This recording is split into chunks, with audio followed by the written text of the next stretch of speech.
There is a reason you've felt that unsettling stillness in life, that strange sensation that nothing is truly moving forward, no matter how much effort you pour into your days. It's not random. It's not bad luck.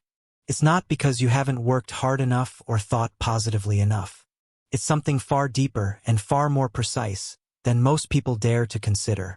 There is a principle in the fabric of reality itself that can keep you suspended in a repeating loop of old experiences, replaying over and over in different disguises, until you interrupt it. This principle is not mystical fluff or motivational slogan. It's tied to how quantum systems behave, how consciousness interacts with them, and how the universe processes change. The truth is, the future is not holding back because it's cruel. The future is holding back because you haven't closed the tab on the past you keep unconsciously running in the background. And here's the uncomfortable part. Until you collapse the past, you cannot fully step into the future you've been hoping for. Today, we are going to break this open. Across this series, we're going to strip away surface-level explanations and reveal the mechanism that's been silently scripting your life story. We will examine the concept of quantum inertia, the tendency of patterns, events, and energy signatures to keep replicating themselves unless something deliberate and decisive interrupts them. We will explore how wave function collapse isn't just something that happens in laboratories, but something you perform with your focus and choices every single day. We will reveal why the universe isn't just aware of your actions, but responsive to the energy you carry from moment to moment, and how that energy can either keep you locked in yesterday's narrative or open the door to tomorrow's. But this isn't going to be another airy conversation about letting go in a vague sense. You're going to see why memories are not simply mental photographs. They are active blueprints that the quantum field uses to replicate reality. You will see why the very structure of time, as physics understands it, doesn't neatly divide events into past, present, and future, but instead keeps them all existing in a field of possibilities, with your attention acting as the selection tool. You'll see how your daily habits act like reinforcement beams holding the old structure together, and exactly how to weaken those supports so something new can be built in their place.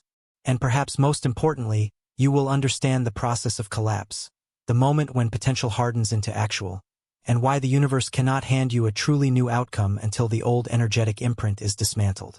The story we are telling here is not a fantasy. It's a set of mechanics that governs both subatomic particles and the architecture of your lived reality. It is the reason you've experienced repeating relationship patterns. It is the reason opportunities sometimes stall just out of reach. It is the reason déjà vu feels hauntingly significant. Across these chapters, you'll not only understand these concepts but learn to work with them consciously. We'll begin by exposing the hidden pause you've been trapped in. Then we will uncover the invisible mechanisms you've unknowingly triggered every single day that keep yesterday bleeding into tomorrow. We will decode the nature of quantum inertia, the cosmic echo that refuses to fade until you do something intentional about it. We'll explore why your life's soundtrack keeps repeating, and the exact scientific principle that can change the song. And we'll arrive at the moment of collapse, the deliberate interruption of inertia, where the past loses its grip, and the field of future probabilities starts rearranging itself in your favor. By the time we reach the later stages, you will know how to shift timelines, lock in new realities, maintain them against the pull of the old, and eventually master collapse as a natural way of moving through life. We will reach a point where you understand how to be both the observer and the creator simultaneously, collapsing the collapse itself until you no longer even need to wait for the future at all. This is Collapse the Past, Unlocking the Future. And it starts here. There is a pattern in the way reality responds to you, not just in the big moments of decision-making, but in the small, almost imperceptible rhythms of your daily existence. And if you've ever had the feeling that something is holding your life in a state of suspension, a quiet limbo between where you've been and where you want to go, it's because that pattern is active right now. This isn't a metaphor. It's not a poetic way of saying you're stuck in a rut. It's literal. The energetic architecture of your reality is, at this moment, maintaining itself based on previous inputs, previous choices, emotional states, and belief patterns. In physics, inertia describes an object's resistance to changes in motion. It keeps moving in the same direction unless acted upon by an external force. In your life, quantum inertia works the same way, except it's not just your actions that are maintaining momentum, it's your consciousness. Every thought, every emotional replay of a past event, every mental check-in with something you wish had gone differently feeds energy into that pattern. It is as if the universe is holding an open document called your life, and you keep clicking save as same version. From the outside, it looks like nothing is moving. From the inside, it feels like the world is on hold. But what's really happening is that the universe is running the last fully collapsed version of your life, the last set of conditions you solidified, and it will keep doing so until you provide it with a new set of instructions strong enough to override the old. This is why people can spend years feeling like they're living the same year over and over with only minor cosmetic changes. The scenery shifts slightly, the faces may change, but the core experiences, the emotional highs and lows, the types of challenges, they echo familiar ones from the past. And here's the first truth to face. This isn't because life is unfair, or because fate is unkind. It's because the past is still in play. The quantum field doesn't erase yesterday just because the clock moved forward. Events, once observed and emotionally registered, exist as energetic imprints in the probability field. Unless you collapse them, meaning withdraw your conscious energy from them fully, they remain active templates. And the universe, following the law of resonance, continues to recreate conditions that match those templates. This hold pattern is not a punishment.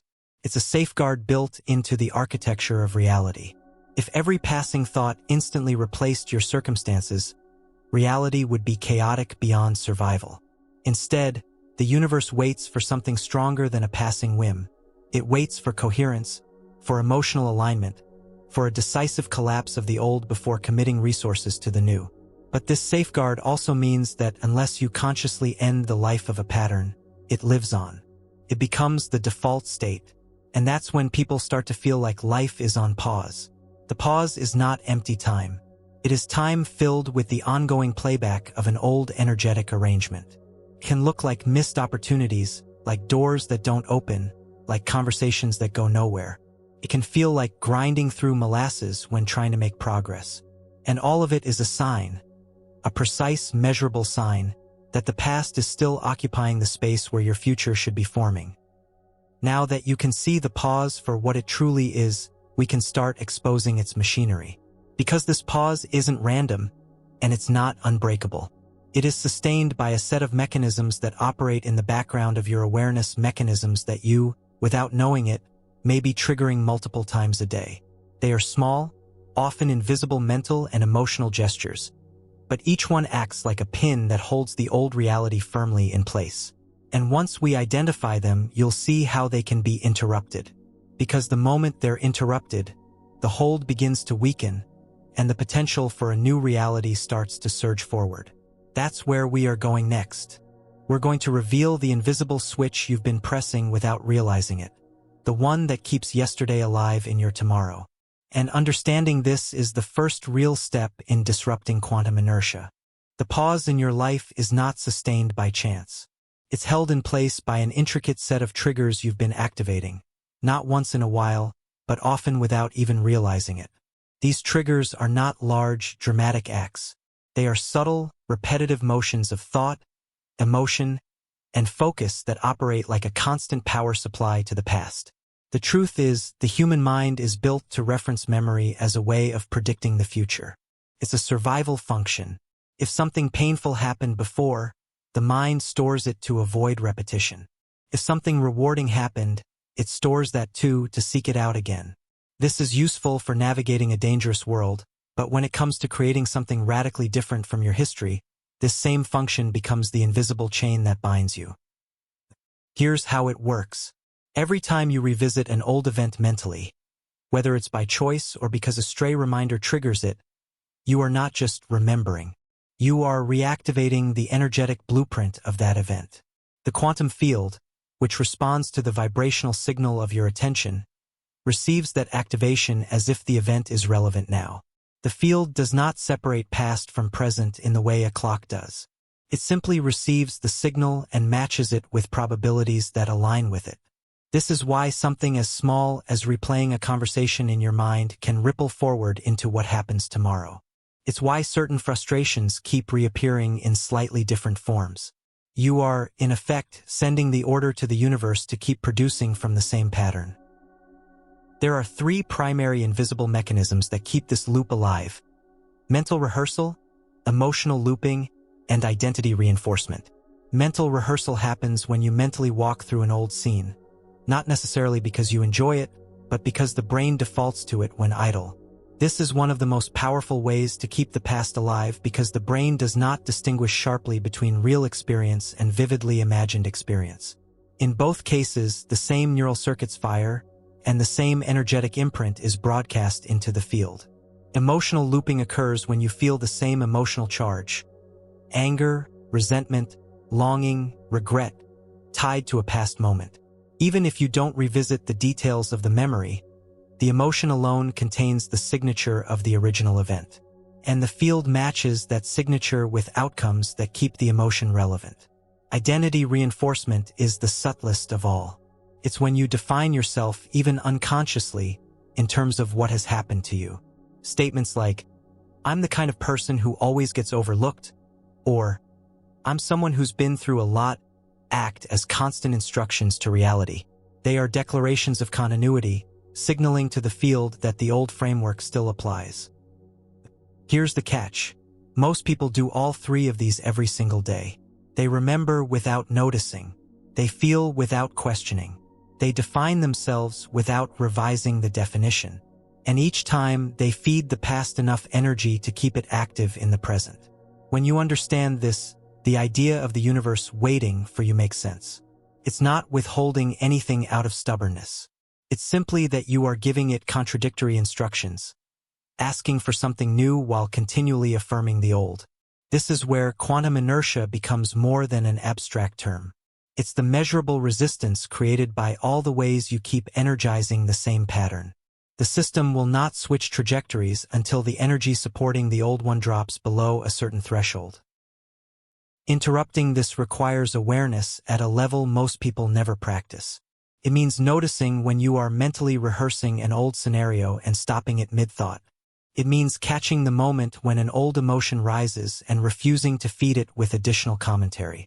It means revising the way you speak to yourself so that your identity is not chained to old experiences. These sound like small things, but they are the actual levers of collapse. Each interruption weakens the hold. And the moment the old blueprint no longer receives enough energy to sustain itself, it begins to dissolve, making room for a new pattern to form. Now that you've seen the mechanics, you can start to spot them in action. And once you spot them, you can dismantle them. But understanding the mechanism is only the first part. To truly shift, you need to understand the force that makes these patterns so persistent in the first place. That force is quantum inertia, the cosmic echo that refuses to fade until it's deliberately stopped. And that's where we go next. Quantum inertia is not a poetic term. It's the most accurate description for why certain events, emotions, and life patterns seem to echo long after they should have faded. In physics, inertia keeps an object in motion at the same speed and direction unless acted on by an outside force. At the quantum level, inertia applies not just to physical motion, but to patterns of probability. Once a certain set of probabilities has collapsed into reality, meaning it's been observed, experienced, and emotionally registered, that state has momentum. It does not disappear simply because you wish for something else. It continues moving forward through time, carrying with it the energetic signature of its creation. Think of it as a bell being struck. The initial strike is the original event, a relationship, a success, a failure, a turning point. The sound that follows is the echo, the ongoing vibration of that event through the quantum field. And just like with a bell, the echo doesn't stop instantly. It fades gradually unless something interrupts it. If you keep striking the bell, through mental rehearsal, emotional looping, or identity reinforcement, the sound never fades at all. This is why certain patterns feel so unshakable. You're not just living in the aftermath of a past event. You are actively keeping its vibration alive. Quantum inertia ensures that as long as the signal is strong enough, the field will keep aligning circumstances to match it.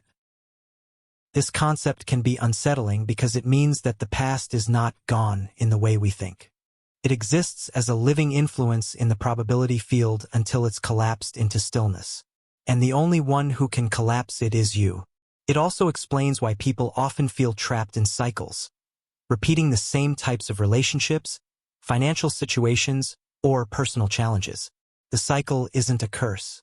It's the natural outcome of a signal being kept active by quantum inertia. And here's the critical insight. The universe is not judging the signal. It doesn't classify it as good or bad, wanted or unwanted. It simply receives and reflects.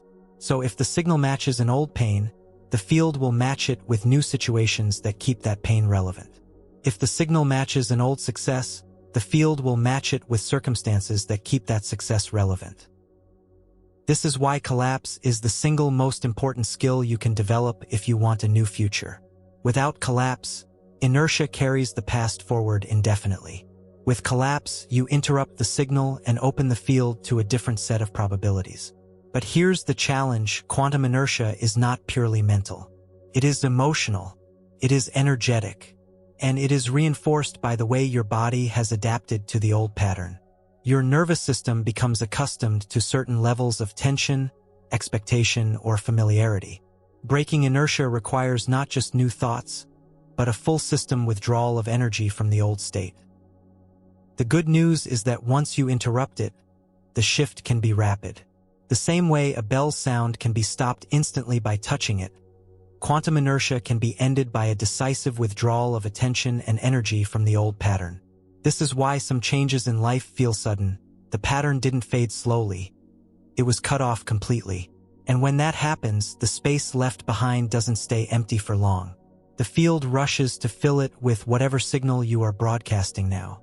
If you've prepared for that moment, the new signal will be coherent, clear, and aligned with the future you want. If you haven't, the field will default to the next strongest pattern, which may be another residue from the past. This is why understanding inertia is not enough. You have to prepare for what comes after it ends. Because the moment you silence one echo, you have the opportunity and the responsibility to choose the next sound. Now that you understand quantum inertia, the next question is, how does it translate into the repeating soundtrack of your life? Why do certain themes keep playing no matter how much you try to change the melody? That's exactly what we're going to uncover next.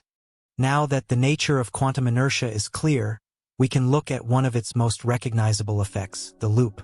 Not a vague history repeats itself loop, but the precise way life plays the same melody over and over, with only minor variations in arrangement. You've probably noticed this in your own life. The settings change. The people have different names and faces. The external details look new. Yet somehow the emotional storyline remains the same. The same frustrations resurface. The same victories feel familiar. The same losses echo the ones before. This is not because you are cursed, unlucky, or destined to endure the same trials. It is because the energetic signature you are emitting, the song, has not changed in any fundamental way. And in the same way a record player's needle will follow the same groove until lifted, the universe will keep playing your song until you provide a different track. The human system, mind, body, and energy, is designed for efficiency. Once a pattern is established, it takes less effort to keep running it than to create a new one.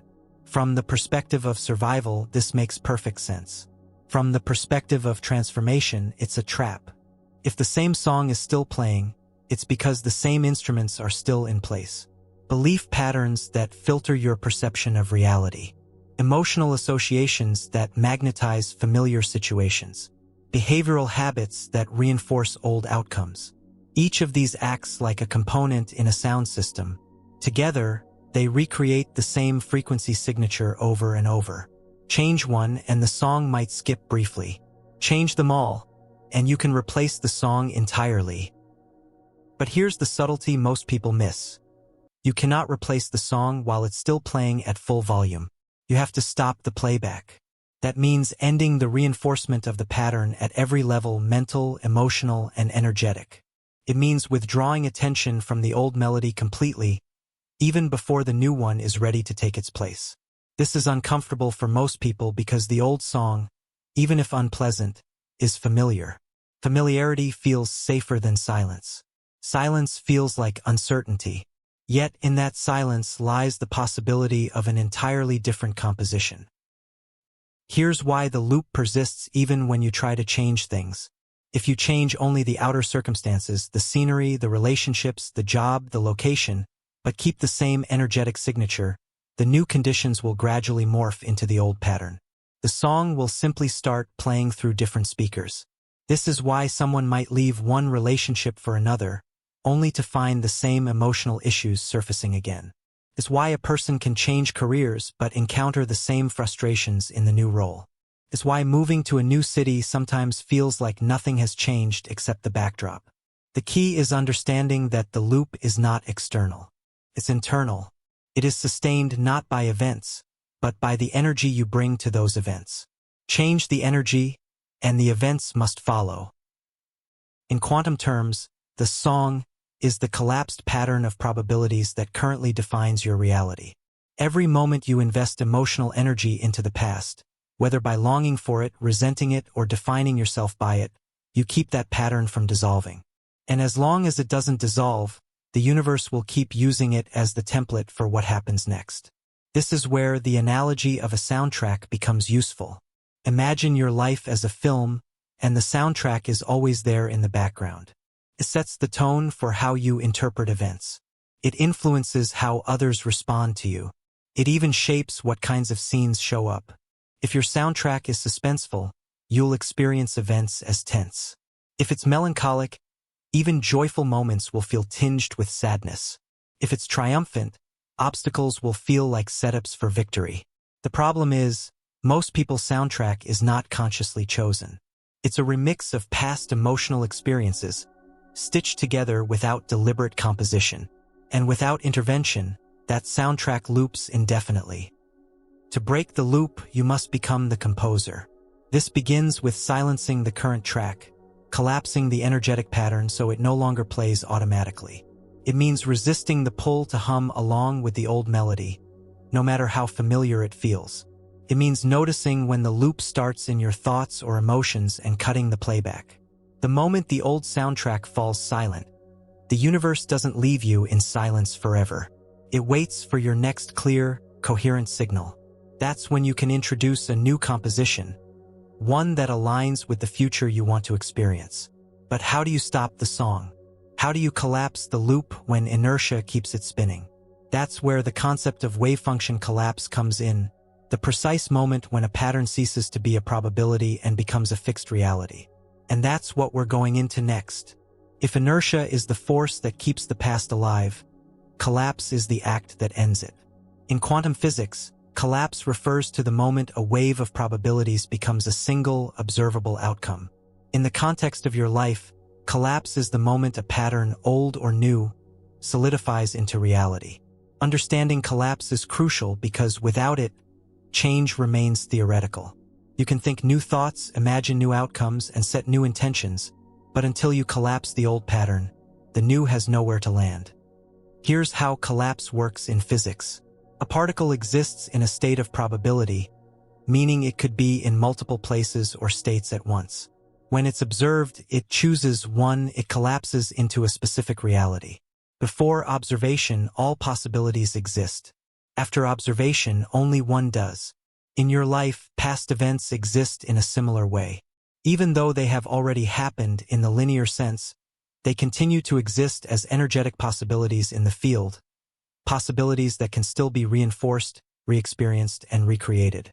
Collapse occurs when you remove your observation and emotional charge from those possibilities. Without observation, the pattern can no longer sustain itself in your personal reality. This is why letting go is not just a mental exercise, it is an energetic act. You are withdrawing the fuel that keeps a probability alive. Once you stop observing it, mentally, emotionally, and energetically, it loses form and dissolves back into the field. But here's the part most people miss. Collapse is not passive. It requires precision. The more emotionally charged a pattern is, the more deliberate your withdrawal must be. If you only partially remove your attention, the pattern lingers. If you stop focusing on the events but keep feeding the associated emotion, the pattern remains active. Complete collapse means withdrawing from the entire signal, both the memory and the emotional frequency tied to it. When you do this fully, something extraordinary happens. The space that was occupied by the old pattern becomes open. This openness is not a void in the fearful sense. It is a fertile ground. It is where the universe begins assembling the next set of probabilities based on your current signal. And here's the key: whatever you focus on during this window of openness has amplified influence. Because there's no competing signal from the past, the field responds more quickly to your present focus. This is why some people experience sudden breakthroughs after long periods of stagnation. It's not that the universe suddenly decided to reward them. It's that they finally collapsed the past enough for the new to arrive without resistance. The collapse is also why half measures rarely work. If you say you want a new future but still revisit the old mentally, the field receives mixed instructions. If you change your behavior but keep your identity rooted in old experiences, the field has no clear direction. It will default to the strongest consistent signal, which, for most, is still the past. True collapse requires commitment. It requires the willingness to stop revisiting the old melody entirely, even when it tries to play itself in your mind. It requires interrupting the reflex to define yourself by what you've been through. It requires letting the old version of you, the one who lived inside that pattern, come to a complete stop. And when you do, the shift is undeniable. The atmosphere around you feels different. Opportunities you hadn't considered begin to appear. People respond to you in new ways. Your own thoughts begin to assemble around possibilities instead of limitations. That is the power of collapse. It is not just about ending something, it's about clearing the path for everything that comes next.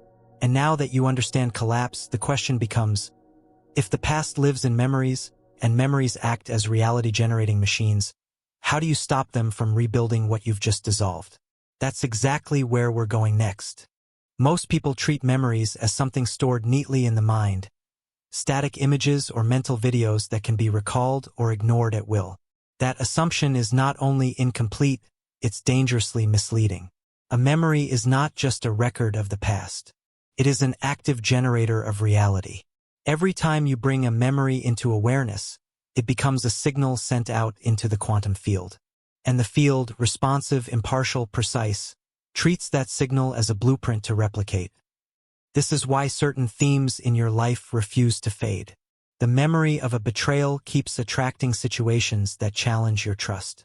The memory of a victory keeps opening doors to similar opportunities. The memory of a failure draws circumstances that match its emotional tone. From the perspective of the field, the difference between something happening now and something vividly remembered is negligible. The neural patterns in your brain fire in much the same way. Your nervous system responds with similar chemistry. Your emotional body broadcasts the same frequency.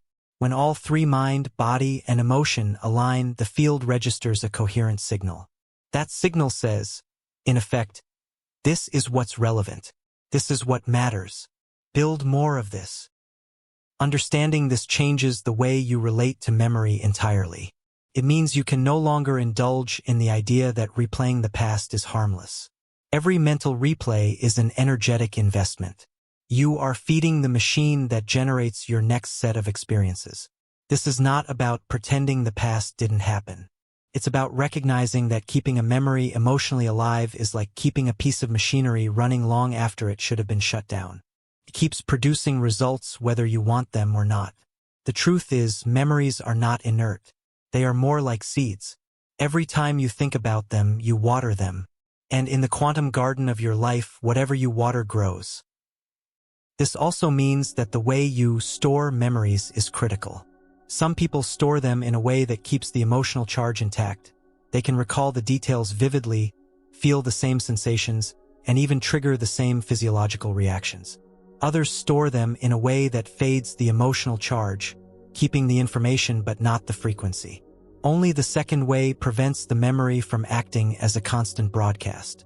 The first way keeps the signal strong, ensuring that the past will echo into the present. The problem is, most people don't know they have a choice in how memories are stored. They assume that the strength of a memory is fixed, when in fact it's reinforced by repeated activation. Every activation is a broadcast. Think of your mind as a projector and the quantum field as the screen.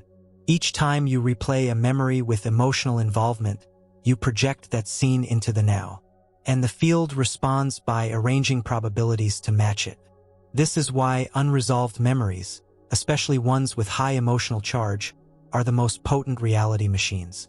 They broadcast without your permission because they've become part of your subconscious operating system. Even when you're not actively thinking about them, they influence your decisions, your reactions, and the way you interpret new experiences. The way out is deliberate deactivation.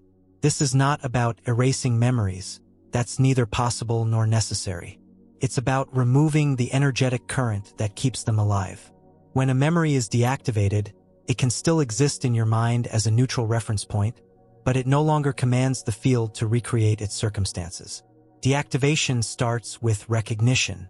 You must notice which memories still carry emotional weight. Then, when they surface, you refuse to energize them with additional thought loops. Instead, you let them pass through awareness without reaction. At first, the mind will resist. It will try to replay the familiar narrative to justify why you need to think about it again. But each time you decline to engage, the emotional charge weakens. Eventually, the memory becomes just information. When it reaches that stage, it stops broadcasting as a reality-generating machine. Now that you see memories in this way, the next question becomes even more intriguing. If memories are reality machines, and they remain active until their energy is withdrawn, then from the perspective of the universe, is there even such a thing as the past? That's where we're going next.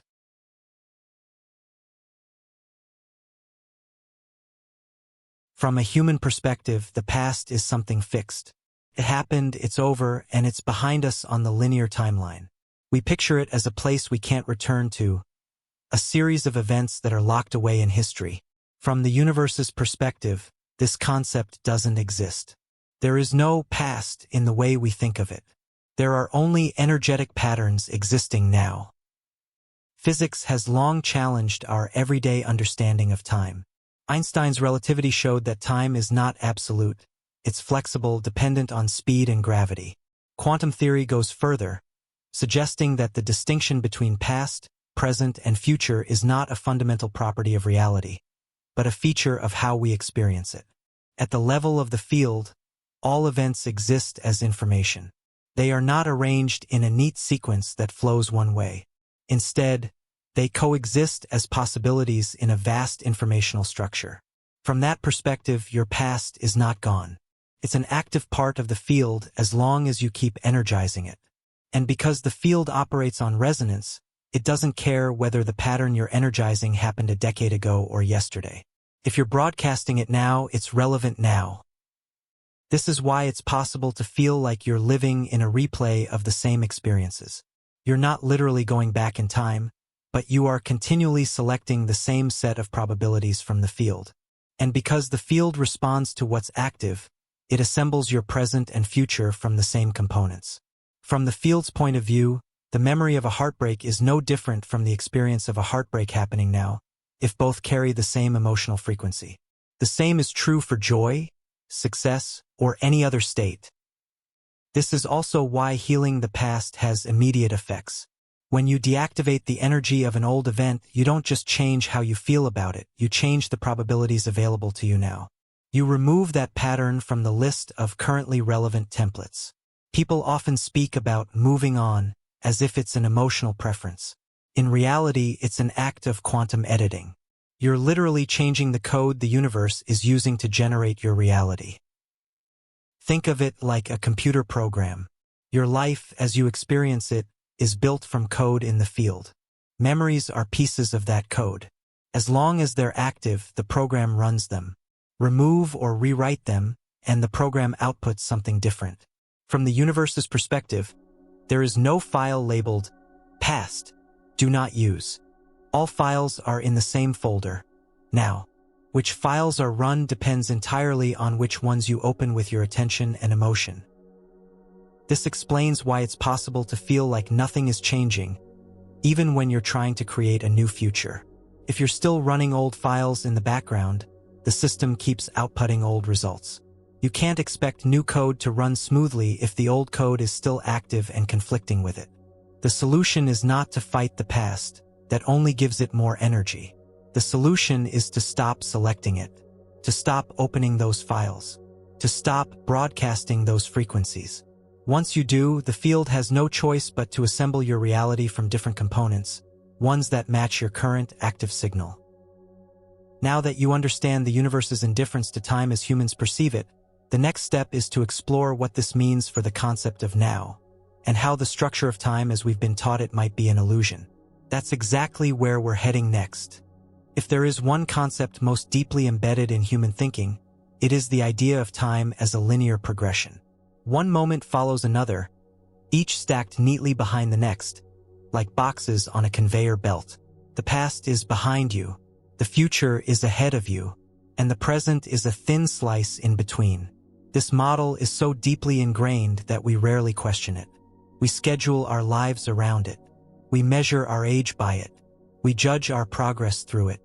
But in physics, and in the way the universe actually operates, this is not how time works. Einstein's theory of relativity already shattered the idea of a universal, absolute clock. Time, he showed, is flexible. It stretches and contracts depending on your speed and your position in a gravitational field. Two people moving at different velocities or living in different gravitational conditions will not agree on the same now. Quantum theory takes it even further. At the quantum level, events do not unfold in a fixed sequence until they are observed. Until that moment, they exist as possibilities, not as determined points on a timeline. This suggests something profound. What we call past, present, and future are not separate, absolute categories. They are different arrangements of information in the field, all coexisting. Your perception moves through them in a way that feels linear, but the field itself is not bound by that order. This is why the universe doesn't care about your calendar. You might think an event happened years ago, but if you are emotionally and mentally engaging with it now, the field treats it as active now. Likewise, something you think of as in the future can begin influencing your present if you give it enough focused energy and emotional weight. From the universe's perspective, there is no conveyor belt of boxes. There is a vast warehouse of boxes, and your attention is what determines which one is open in front of you. This is also why change can be instantaneous. When you collapse an old pattern, withdrawing your energy and attention from it, you're not waiting for it to fade along a timeline. You are simply closing one box and opening another. The shift can happen in a moment because the structure of time in the field allows it. People often think it takes years to heal something because they measure by the calendar. But the field measures by energy. If you withdraw the energy from an old event completely, the shift is immediate no matter how long the event has been in the past by human measurement. This is where your relationship with time becomes critical. If you treat the past as fixed and unchangeable, you will feel bound to it. If you treat the future as distant and unreachable, you will feel disconnected from it. But when you see all moments as existing now, and understand that your attention is the key to which ones you experience, you reclaim an extraordinary level of influence. This is not about ignoring the calendar for practical matters. It's about recognizing that, at the energetic level, the calendar is irrelevant to the mechanics of creation. What matters is which moments you energize, regardless of when they occurred on the human timeline. This understanding also explains why some people feel stuck for years without progress. It's not because time hasn't passed. It's because they keep energizing the same set of moments in the field, over and over. The scenery of their life changes slightly, but the underlying pattern remains the same. And this leads directly to the next point. If all moments exist now and you can choose which ones to keep active, then you can also, without meaning to, keep the old timeline alive indefinitely. That's exactly what we'll break down next. Now that you understand time as a field of coexisting possibilities rather than a strict line, it becomes clear why some timelines, old versions of your life, remain stubbornly present. The old timeline is not behind you. It's right here, still accessible in the field. And every time you interact with it, you bring it back into focus. The interaction doesn't have to be dramatic. In fact, it's usually subtle. It happens when you recall an old event and think about how things might have gone differently. It happens when you talk about a past struggle as though it defines who you are. It happens when you feel the same emotional charge you felt back then, even if the circumstances are different now. Each of these actions sends energy into the old pattern. The field reads that energy as relevance. It says, this pattern is still important to this observer, and continues to build reality around it. The reason this is so easy to do is that the human mind is designed for continuity. It prefers to keep the story going rather than start a completely new one. Continuity feels safe. It gives a sense of predictability. But in terms of quantum creation, continuity is what keeps you locked in an old timeline. Think of the old timeline as a television channel. It's always broadcasting. When you think about it, talk about it, or feel it, you're tuning into that channel. And once you're tuned in, the content of that channel becomes what you experience. The challenge is that most people keep multiple channels open at once. They'll focus on a desired future for a while, then flip back to the old channel out of habit. This constant switching sends mixed signals to the field, which defaults to the one that's been reinforced the longest, usually the old one. To stop energizing the old timeline, you have to treat it as if it's no longer yours. This doesn't mean pretending it never happened. It means refusing to interact with it in a way that sends it energy. This is not always easy because the old timeline will try to pull you back. It does this through emotional triggers, familiar situations, and the comfort of old narratives. Each time you engage, you're effectively resubscribing to that channel. The way out is absolute disengagement. You stop watching. You stop tuning in. You stop feeding it your attention and your emotion. When you do this consistently, the old timeline loses its relevance in the field. The universe stops building new experiences from its blueprint, and the space it occupied becomes available for a new timeline to take its place. This is not about forgetting. Forgetting is passive and unreliable. This is about deliberate non-engagement. It's a conscious choice to withdraw energy over and over until the old signal fades. And when that happens, something remarkable occurs. Not only does the old timeline disappear from your experience, but the pull to revisit it also fades. The triggers lose their power. The familiar situations stop showing up. You start to live more fully in the new channel you've chosen. But before that can happen, you need to understand what's actually going on in your own mind when you keep recycling these patterns. Because there's more than memory and emotion involved. There's a built-in mental process designed to reuse old material. That's where we're going next. You now know the old timeline doesn't vanish just because you've moved forward on a calendar. It remains present in the field, and you can unintentionally keep it alive by engaging with it. But there's an even deeper mechanism at work, a built-in function of the human mind that continually reuses old material, shaping your present without your awareness. This is the quantum recycling plant in your mind.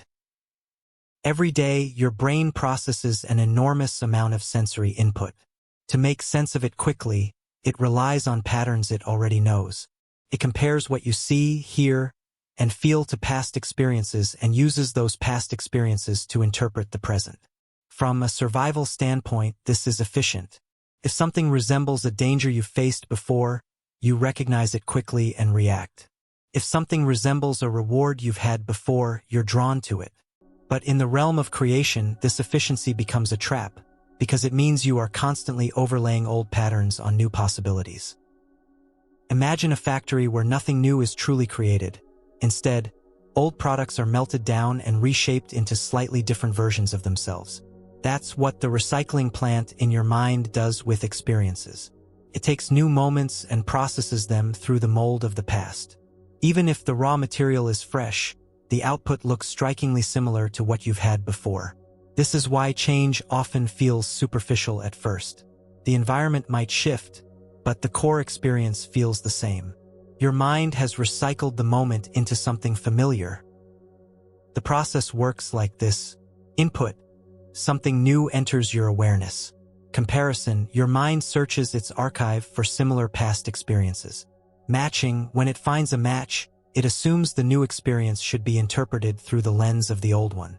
Emotional tagging. The emotional charge from the old experience gets applied to the new one. Behavioral response, you act based on the old pattern, not the new potential.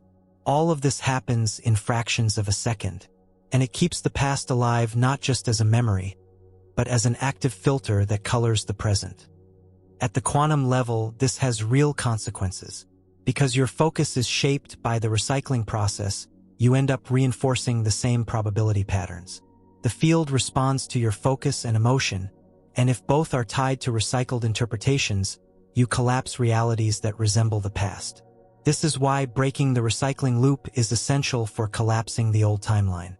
If you don't, you can dismantle the conscious memory of the past and still find it sneaking back into your reality through this subconscious process. So how do you stop the plant from running? The first step is pattern interruption. When you notice yourself reacting in a way that feels strangely familiar, pause. Ask yourself, is this reaction based on what's happening now, or on something from before? This question alone can pull you out of automatic recycling mode. The second step is emotional detachment from the comparison process. Even if your mind insists, this is just like last time, you choose not to attach the same emotional charge. You let the moment be what it is without dragging in the old tag. The third step is deliberate creation of novelty. Expose yourself to new situations without the goal of control or prediction. The more experiences you have that don't neatly fit your old categories, the more you weaken the recycling plant's hold. This is not about forcing the mind to forget. It's about training it to stop assuming. When it stops assuming, it leaves room for the present moment to stand on its own. And when the present moment stands on its own, it can collapse into something entirely new rather than a recycled copy of what's been. Breaking the recycling process sets the stage for the most powerful aspect of reality creation, the act of observation itself. Because once you stop filtering everything through the past, you can begin to observe reality in a way that truly changes it. That's where we're going next. Now that the recycling plant has been exposed, we can step into one of the most fascinating and empowering truths in both physics and consciousness studies, the observer effect. In quantum experiments, particles behave differently when they are observed. Before observation, they exist in a state of probability, able to occupy multiple positions or states at once. When observed, they collapse into a single state. This is not speculation, it's one of the most consistent findings in quantum mechanics.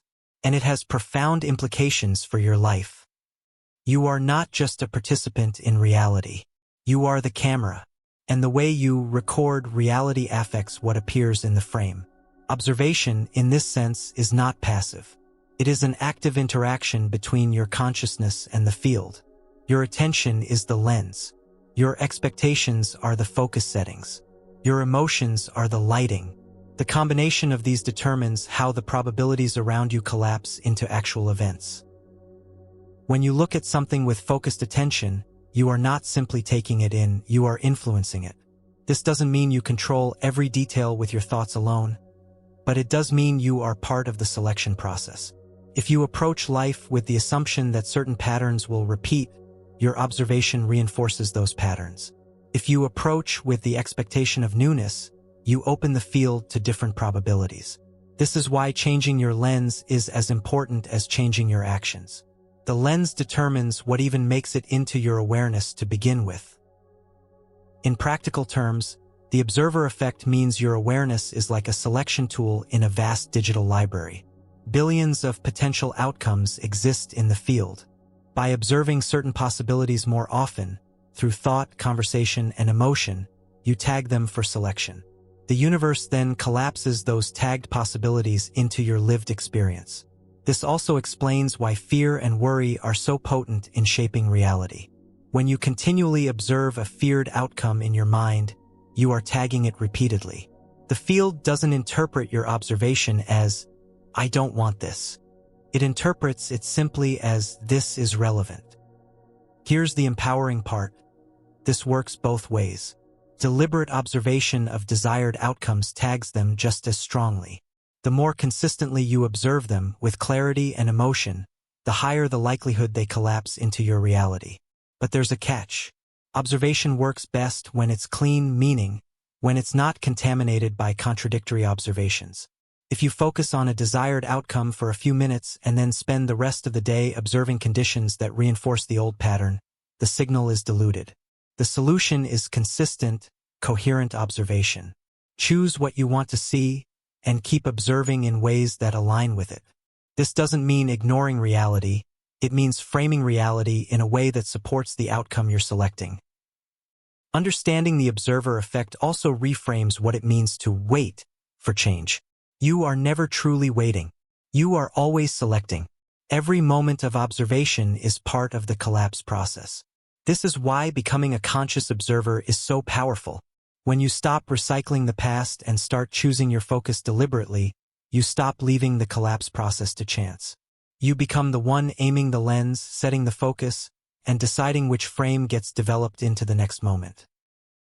And now that you understand you are the universe's camera, the next challenge is recognizing that even refusing to choose is still a choice, one that defaults to your past. That's exactly where we're going next. By now, you've seen that observation is an active force, the lens through which you collapse possibilities into reality. But there's a subtle trap here, one that most people fall into without realizing it. The trap is believing that if you don't choose, reality simply pauses or waits for you. That's not how the field works. Refusing to choose is still a choice. And when you don't make a conscious selection, the universe defaults to the strongest active signal you've been broadcasting. For most people, that's the signal of the past. Think about it like a playlist set to repeat. You might want to change the song, but if you never actually select a new track, the current one will keep playing. Even if you stop listening actively, it continues in the background. In the quantum field, your dominant energy, the combination of your most repeated thoughts, emotions, and expectations, is that background track. If you don't deliberately replace it, the field keeps collapsing realities that match it. Indecision feels neutral, but it's not. Creates an opening where default patterns rush in. And those defaults are almost always aligned with what's already familiar, which means the past.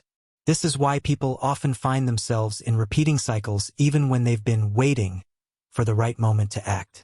While they wait, their old energetic signature continues to send instructions. The universe keeps delivering matching experiences. Indecision can also disguise itself as being open to all possibilities. While openness is valuable in some contexts, in the mechanics of collapse it can scatter your energy. A scattered signal is weaker than a coherent one. And when your signal is weak, the field again defaults to the stronger, older one, the one you've been unconsciously reinforcing for years. This is why decisive energy has so much power. It doesn't just set a direction, it replaces the default. It interrupts the background playlist and forces a new track to start playing.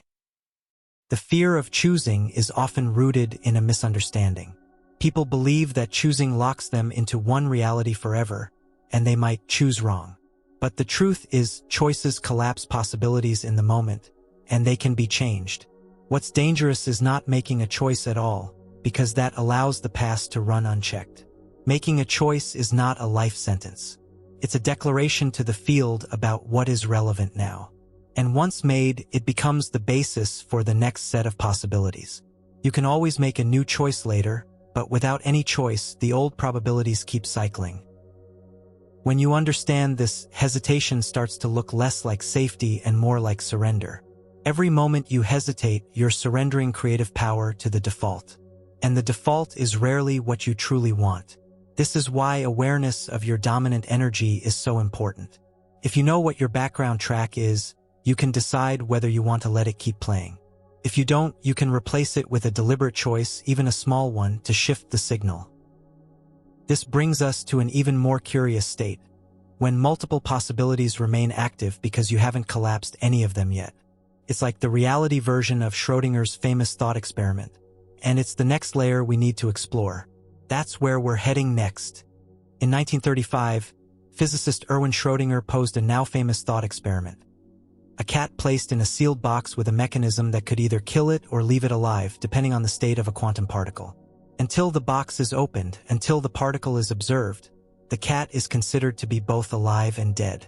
The point was to illustrate the strange nature of quantum systems before observation. Multiple possibilities coexist until one is measured. What most people don't realize is that this is not just a quirk of theoretical physics. It's a description of the state many live in every day. When you have not made a decision, when you have not collapsed a probability into an active reality, you remain in a kind of superposition. In that superposition, both the old and the new remain alive as potential timelines. They exist side by side in the field. This might sound empowering, and in a way it is, but here's the problem. Without deliberate collapse, the old probability often has the stronger momentum. It's like having two animals in a race, one that's been running for years and one that's just starting. Unless you give the new one a powerful push, the older, faster one will stay ahead. In life, this superposition feels like limbo. Part of you has moved toward change, while another part remains embedded in the old reality. You might start a new project but still carry the habits of the last one. You might enter a new relationship but still measure it against a past one. You might pursue a new goal but still feel the pull of old fears. All the while, both timelines are technically alive. The universe is receiving mixed signals. And in that conflict, the dominant energy wins, which is almost always the old. This is why change often feels like pushing against an invisible force.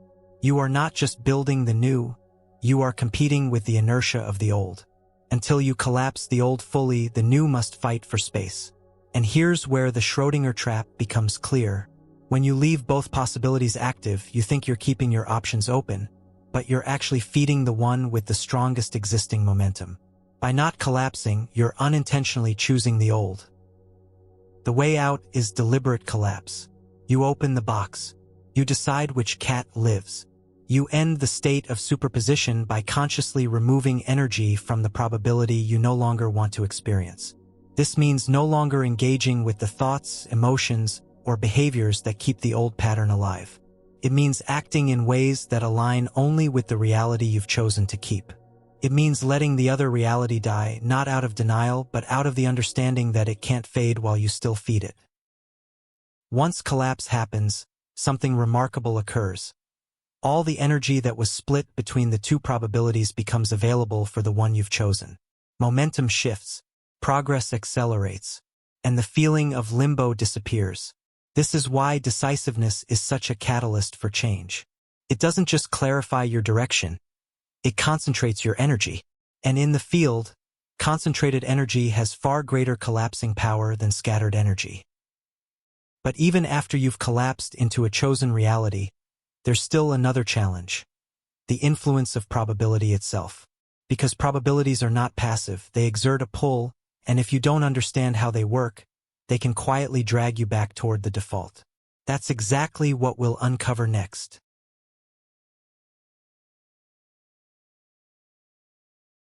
In 1935, physicist Erwin Schrödinger posed a now-famous thought experiment. A cat placed in a sealed box with a mechanism that could either kill it or leave it alive, depending on the state of a quantum particle. Until the box is opened, until the particle is observed, the cat is considered to be both alive and dead. The point was to illustrate the strange nature of quantum systems before observation. Multiple possibilities coexist until one is measured. What most people don't realize is that this is not just a quirk of theoretical physics. It's a description of the state many live in every day. When you have not made a decision, when you have not collapsed a probability into an active reality, you remain in a kind of superposition. In that superposition, both the old and the new remain alive as potential timelines. They exist side by side in the field. This might sound empowering, and in a way it is, but here's the problem. Without deliberate collapse, the old probability often has the stronger momentum. It's like having two animals in a race, one that's been running for years and one that's just starting. Unless you give the new one a powerful push, the older, faster one will stay ahead. In life, this superposition feels like limbo. Part of you has moved toward change, while another part remains embedded in the old reality. You might start a new project but still carry the habits of the last one. You might enter a new relationship but still measure it against a past one. You might pursue a new goal but still feel the pull of old fears. All the while, both timelines are technically alive. The universe is receiving mixed signals. And in that conflict, the dominant energy wins, which is almost always the old. This is why change often feels like pushing against an invisible force. You are not just building the new, you are competing with the inertia of the old. Until you collapse the old fully, the new must fight for space. And here's where the Schrödinger trap becomes clear. When you leave both possibilities active, you think you're keeping your options open, but you're actually feeding the one with the strongest existing momentum. By not collapsing, you're unintentionally choosing the old. The way out is deliberate collapse. You open the box. You decide which cat lives. You end the state of superposition by consciously removing energy from the probability you no longer want to experience. This means no longer engaging with the thoughts, emotions, or behaviors that keep the old pattern alive. It means acting in ways that align only with the reality you've chosen to keep. It means letting the other reality die, not out of denial, but out of the understanding that it can't fade while you still feed it. Once collapse happens, something remarkable occurs. All the energy that was split between the two probabilities becomes available for the one you've chosen. Momentum shifts, progress accelerates, and the feeling of limbo disappears. This is why decisiveness is such a catalyst for change. It doesn't just clarify your direction, it concentrates your energy. And in the field, concentrated energy has far greater collapsing power than scattered energy. But even after you've collapsed into a chosen reality, there's still another challenge: the influence of probability itself. Because probabilities are not passive, they exert a pull, and if you don't understand how they work, they can quietly drag you back toward the default. That's exactly what we'll uncover next. You've now seen how superposition keeps multiple possibilities alive until you collapse one, and how indecision allows the old to keep winning by default. But even after you've made a choice, there's still an invisible force at play: the pull of probability. Probability is not just a mathematical concept in physics. It's a living influence in the field of reality. Every possible outcome carries a probability weight, a measure of how likely it is to collapse into your experience based on the energy it's been given. Think of it like gravity. A large object with more mass exerts a stronger pull. In the same way, a probability with more accumulated momentum, from years of reinforcement, has a stronger gravitational pull on your experience. This is why certain patterns feel hard to escape even after you've decided to change. You may have collapsed into a new choice, but the old probability's mass still exerts a quiet tug, drawing you back toward it. The field doesn't make moral judgments. It doesn't ask which outcome is better for you. It simply responds to the signals it receives, and the probabilities with the most consistent, longest-running signals are naturally the strongest.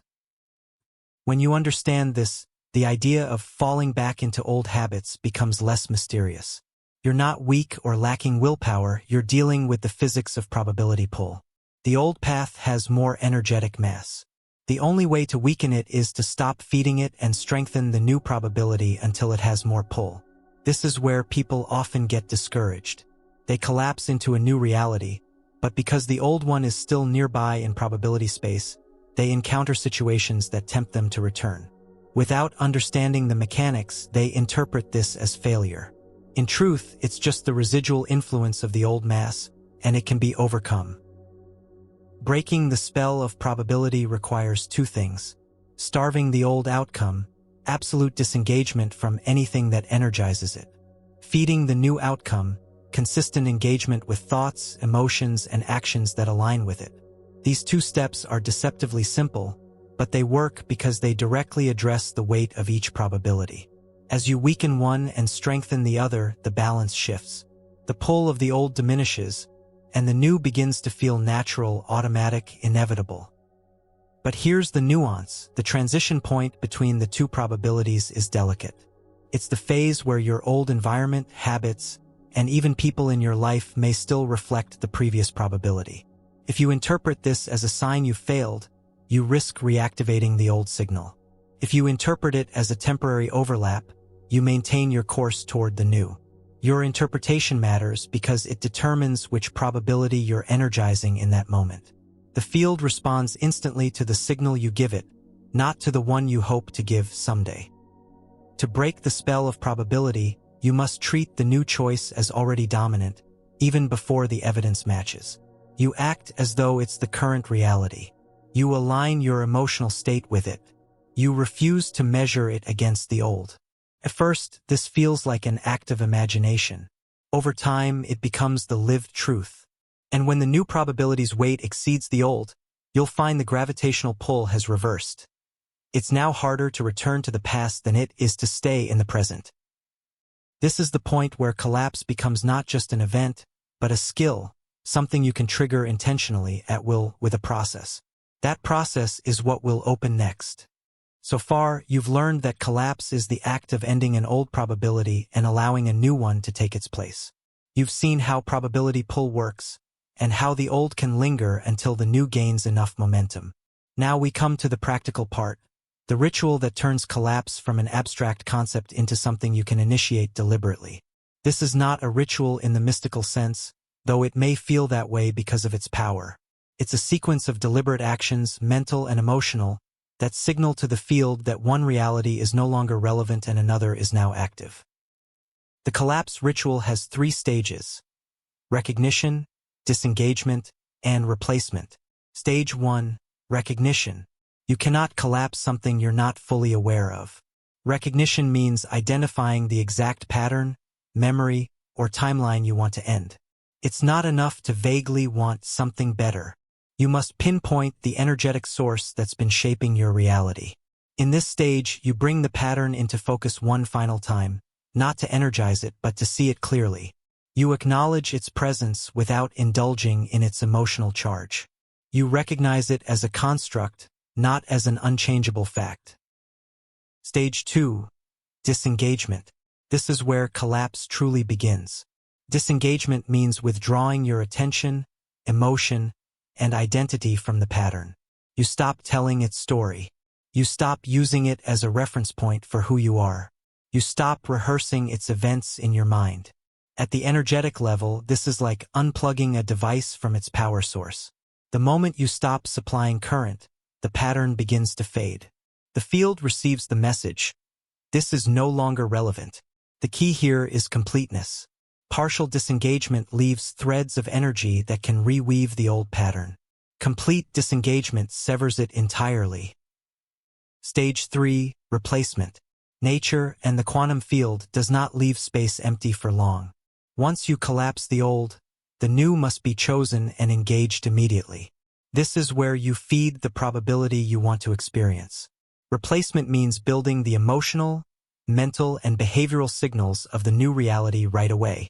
You think from it, feel from it, act from it. Even if evidence is absent, you broadcast as if it's already here. This is not pretending. It's setting the new frequency in the field so it can begin arranging probabilities to match it. The power of the collapse ritual is that it condenses the entire shift into a decisive act. You are not waiting for time to heal the old pattern. You are declaring it over and replacing it in the same breath. When done with full clarity and commitment, the collapse ritual can produce immediate changes. Opportunities appear. Old triggers lose their power. Situations shift in ways that seem too precise to be coincidence. But here's the warning. Once you perform the ritual, you must guard the new reality fiercely during its early stages. The old pattern will sometimes test the boundaries, looking for a way back in. If you re-engage with it emotionally, even briefly, you risk reactivating it.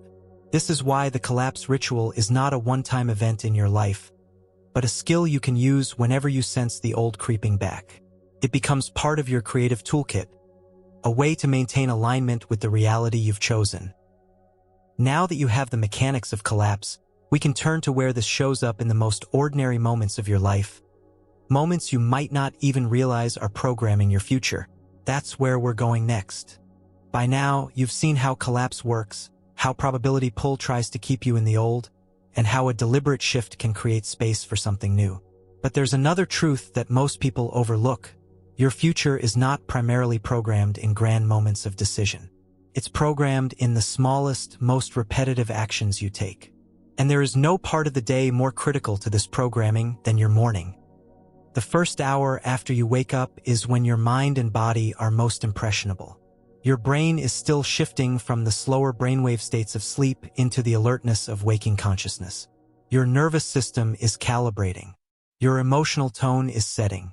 In this state, your mind absorbs patterns with very little resistance.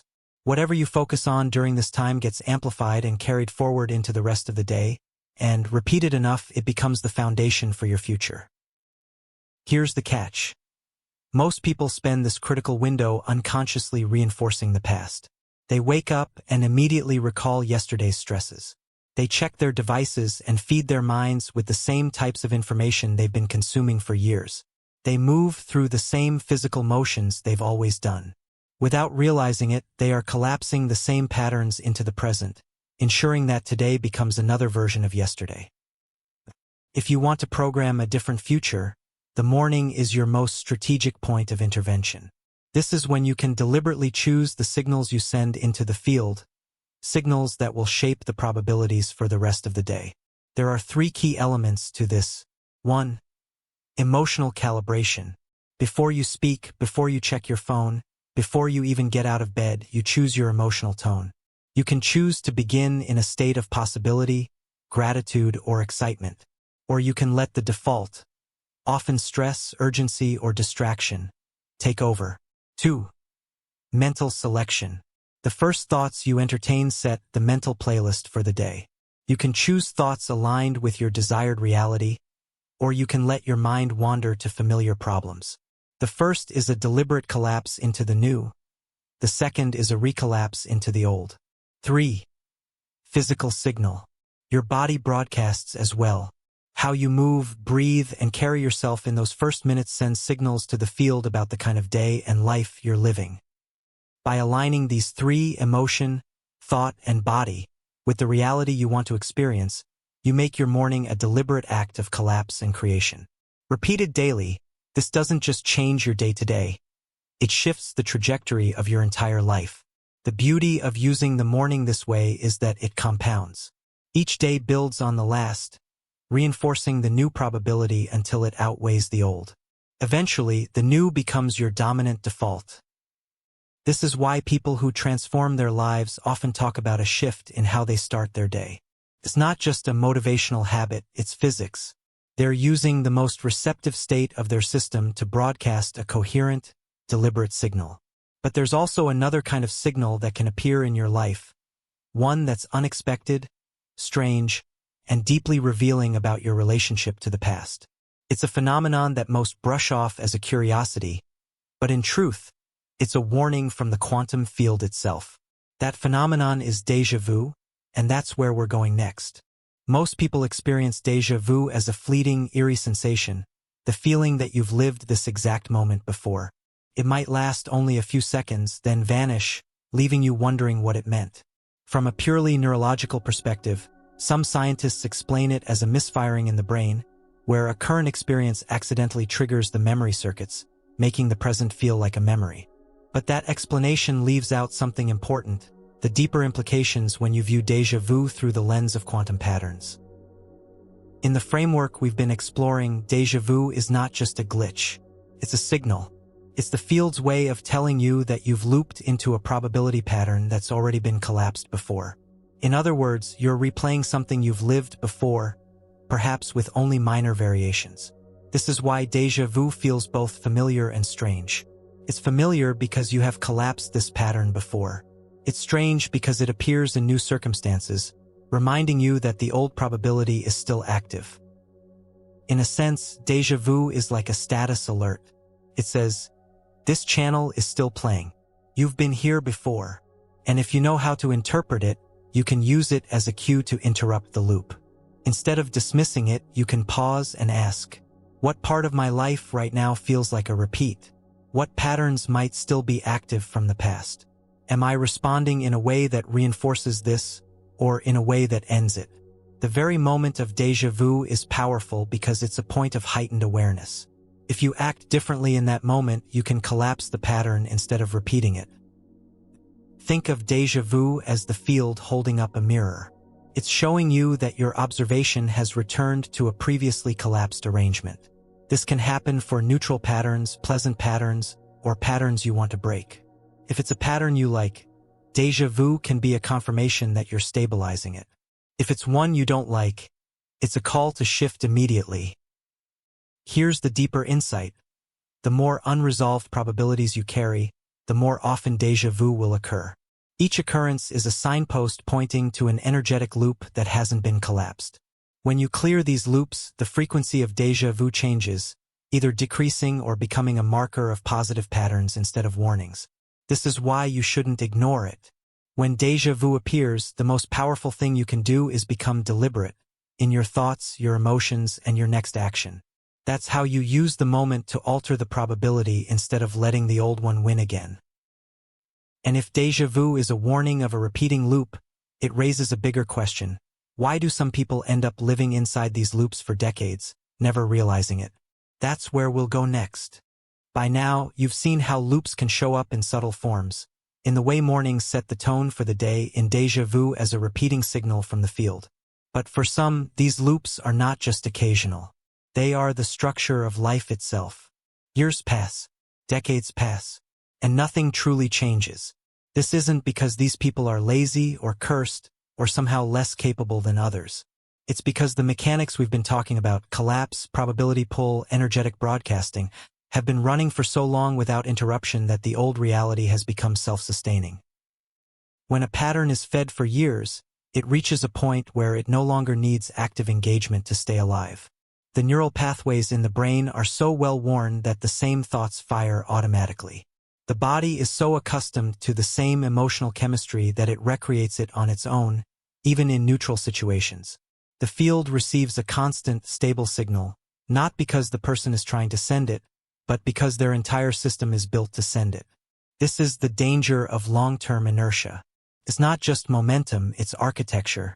The past becomes a physical, mental, and energetic structure that's hard to dismantle because it feels like who you are.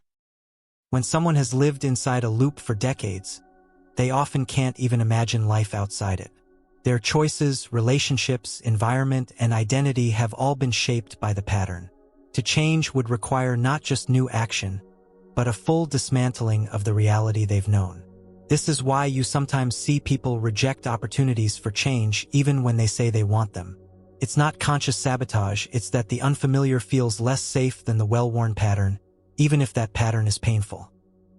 Breaking out of a decades-long loop requires intensity. Small, tentative changes are not enough to counter the mass of the old probability. There must be a decisive collapse, a complete withdrawal of energy from the old and a fierce investment in the new. This often feels extreme because it disrupts not just one area of life, but many. It's like removing a central pillar from a building. The structure can't remain the same. For someone used to stability, this can be terrifying. But it's the only way to release the grip of a self-sustaining loop. The encouraging truth is that no matter how long a pattern has been running, it can be collapsed. The field does not care about how much time has passed on the calendar. It responds only to the signal you give it now. The moment you stop feeding the old and consistently feed the new, the shift begins, even if the old has decades of mass behind it. But here's the critical piece. You can't just remove the old energy. You must also replace it with a new, stronger signal. And that new signal must be precise, not vague. Because vague energy, unfocused, inconsistent, is one of the main reasons people stay stuck. They keep broadcasting the same energy signature without realizing it. That's exactly where we're going next. Every person carries an energy signature, a unique combination of thought patterns, emotional states, and vibrational frequencies that broadcasts into the field at all times. It's not mystical in the sense of being beyond explanation. It's measurable in the way it influences what probabilities are available to you. The energy signature you carry is the sum of your most consistent mental, emotional, and physical states. It's the tone the universe hears from you. When your energy signature matches the past, you keep living in it. It doesn't matter if your circumstances change. The field will keep arranging new situations that resonate with the old tone. This is why someone can leave a toxic job and end up in another one that feels the same. Or why someone can move to a new city but find themselves surrounded by the same types of people. They've changed the scenery but not the signature. The energy signature of the past is sustained by three primary factors. 1. Emotional memory. Even if you stop thinking about the past consciously, the emotional state you lived in can become your baseline. If your baseline is tension, the field will present you with situations that keep you tense. If your baseline is disappointment, it will offer scenarios that fulfill that expectation. 2. Identity statements. How you define yourself sends a powerful signal. If your self-concept is rooted in old experiences, I'm the kind of person who never gets a break. I've been through too much to trust people. You keep broadcasting the past, even when you're trying to move forward. 3. Physiological habits. Your body remembers.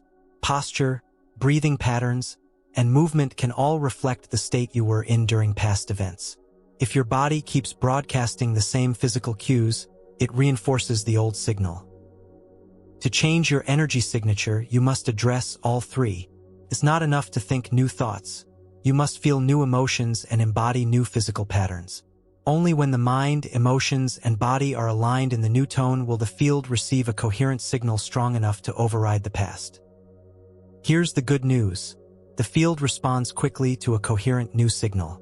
When your thoughts, feelings, and body all match the reality you want, the shift can be dramatic. This is because you're no longer sending mixed messages, you're broadcasting one clear frequency. But there's a final step to locking this in. Once you shift your energy signature, you must interrupt any feedback loops that could pull you back to the old tone.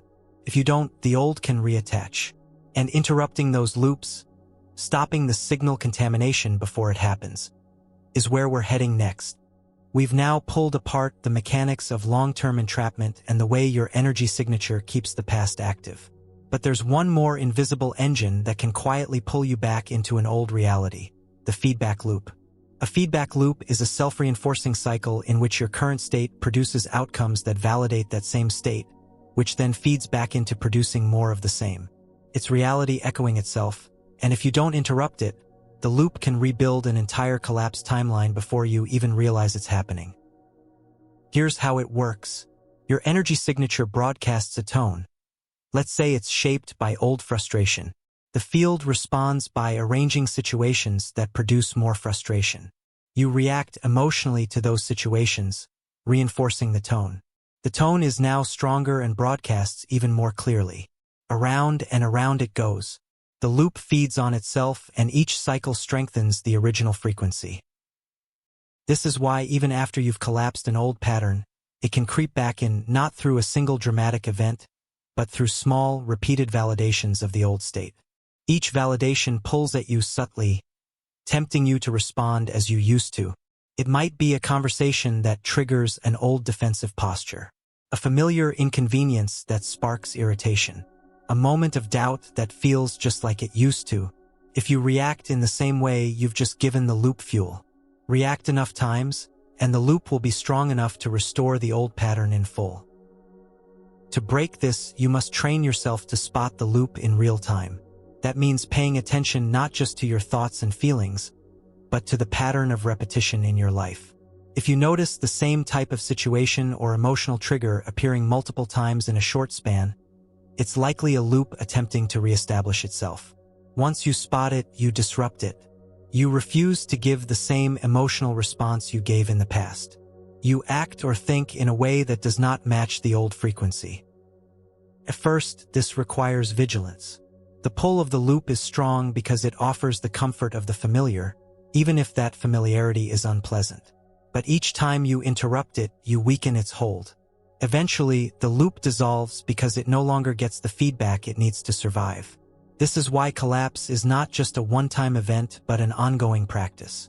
Reality is interactive. The field responds to every moment of engagement. If you keep giving it new instructions, the old ones can't reassert themselves.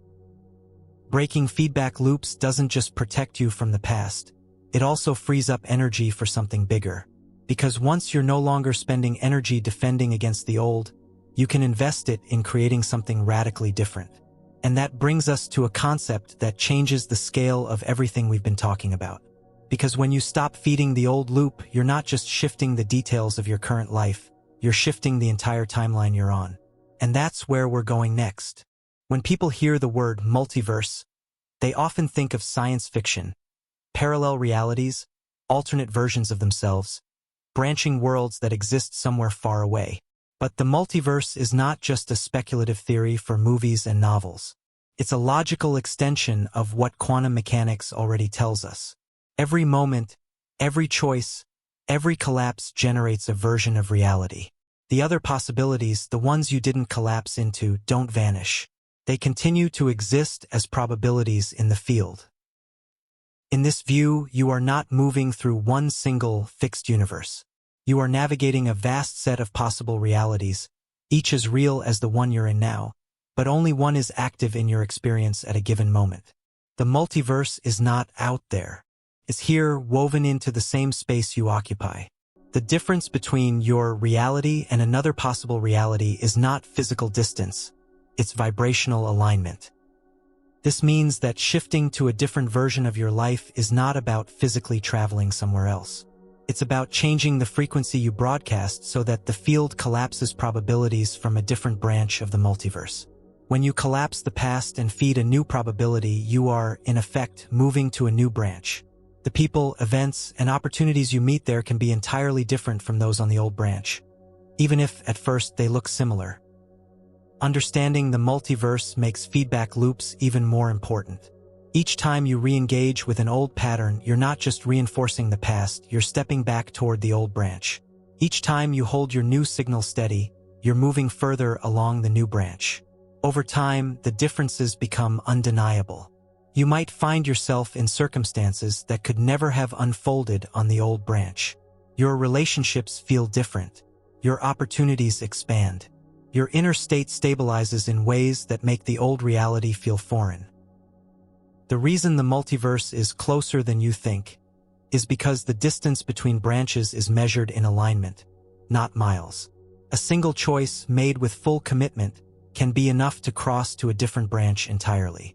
And in the same way, a single lapse into the old frequency can bring you closer to the branch you meant to leave behind. This is not cause for fear, it's cause for precision. When you understand that you are always moving among branches, you realize that every choice, every thought, every emotional broadcast matters. Each one is a step toward one reality or another. And if movement among branches is real, then the next question becomes, can you deliberately switch from one to another on purpose at will without chaos? That's the question we'll explore next. You now understand that the multiverse isn't some distant, inaccessible set of worlds. It's right here, existing alongside the reality you're experiencing right now. The question is, how do you move from one branch to another without letting the old pull you back? This movement is often called timeline jumping. And while it might sound mystical, the mechanics are grounded in everything we've already covered: collapse, energetic broadcasting, and probability selection. Think of the multiverse as a vast network of highways. Each highway is a different timeline, a path of probabilities that share a consistent energetic signature. When you're on one, you see only the exits, landscapes, and vehicles that exist on that path. Another highway might run parallel to yours, but its scenery and destinations are different. Timeline jumping is like changing from one highway to another. You don't have to build a new road. It's already there. You just have to take the right off-ramp, shift lanes, and merge into the new flow. The off-ramp in this analogy is the collapse of your current reality's energetic pattern. You can't just drive onto a new highway while keeping your tires on the old one. That's why full disengagement from the current frequency is step one. It opens the path to merge elsewhere. The merge is your new energetic signal. It has to match the frequency of the timeline you want to enter, or you'll bounce back into your current lane. This is why half-hearted shifts fail, the merge isn't clean, and probability pull from the old keeps you where you are. To jump timelines deliberately, 3 factors must align. 1. Clarity of destination. You must know the type of reality you want to experience. Not every detail, but the emotional and energetic tone of it. The field doesn't need a map of every landmark. It needs the signal that says, "This is my lane now." 2. Full collapse of the old. No mixed signals. The moment you disengage from the old frequency completely, you stop energizing that branch.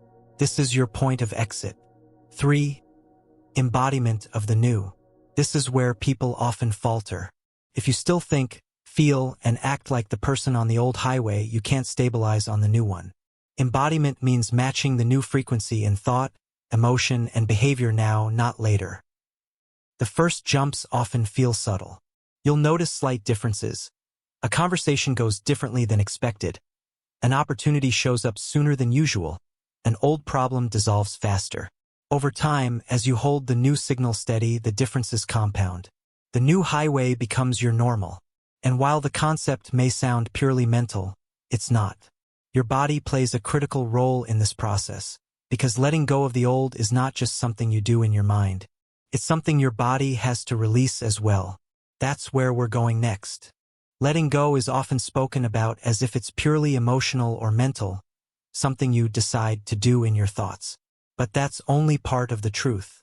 Real letting go happens when your entire system releases the old, and that includes your body. Your body is not just a container for your mind. It's an active participant in your reality creation.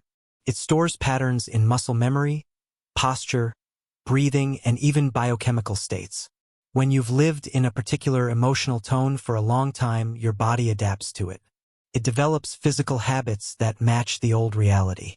If your mind decides to let go but your body is still carrying the old tension, you haven't truly collapsed the pattern. The body's signal will keep broadcasting into the field, and the field will keep responding.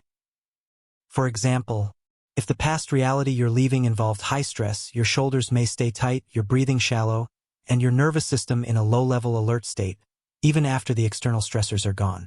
This posture, breath, and chemistry communicate to the field.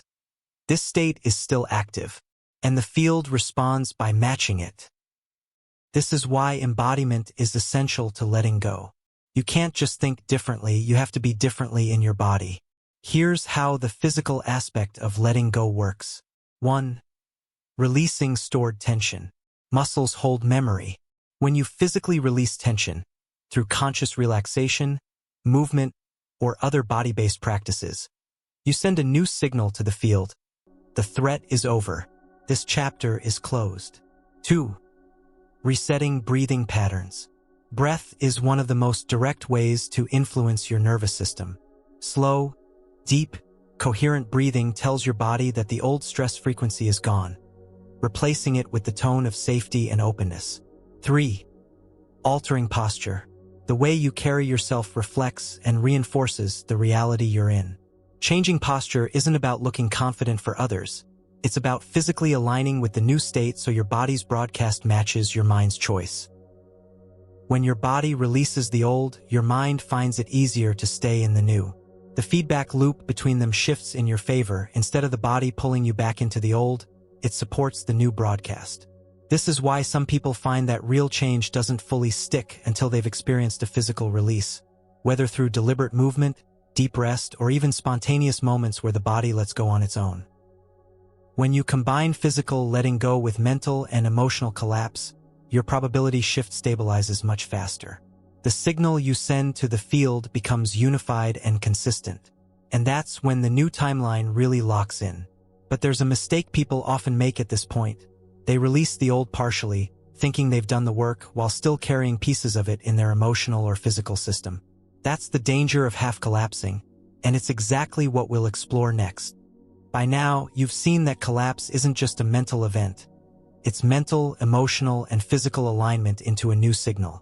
But one of the most common traps in this process is what I call half collapsing.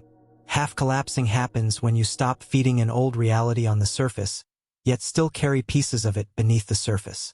You might drop the actions associated with the old pattern but hold onto its emotional residue.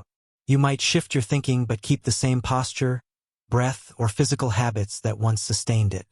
The problem is that the quantum field doesn't respond to surface gestures. It responds to your total broadcast. If the surface says new, but the deeper layers say old, the signal is split. A split signal can't collapse the old fully, nor can it stabilize the new. This is why people sometimes feel like they're in between worlds. They've released enough of the old to destabilize it, but not enough to fully anchor into the new.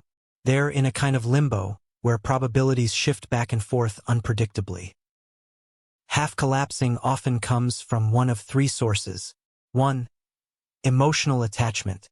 Even if the past reality was painful, there may be parts of it you're reluctant to release. Familiar roles, certain relationships, or an identity you've worn for years. 2. Unfinished processing. Some experiences leave emotional impressions that haven't been fully felt or integrated. If you try to move on without addressing them, the residue lingers in your signal. 3. Fear of the unknown. When you're not fully certain you can handle what the new reality might bring, you may keep a tether to the old as a fallback, even unconsciously. The key to avoiding half-collapse is honesty. You have to be willing to scan yourself, mind, emotions, and body, and ask, is there anything I'm still holding from the old? Am I keeping a door open just in case?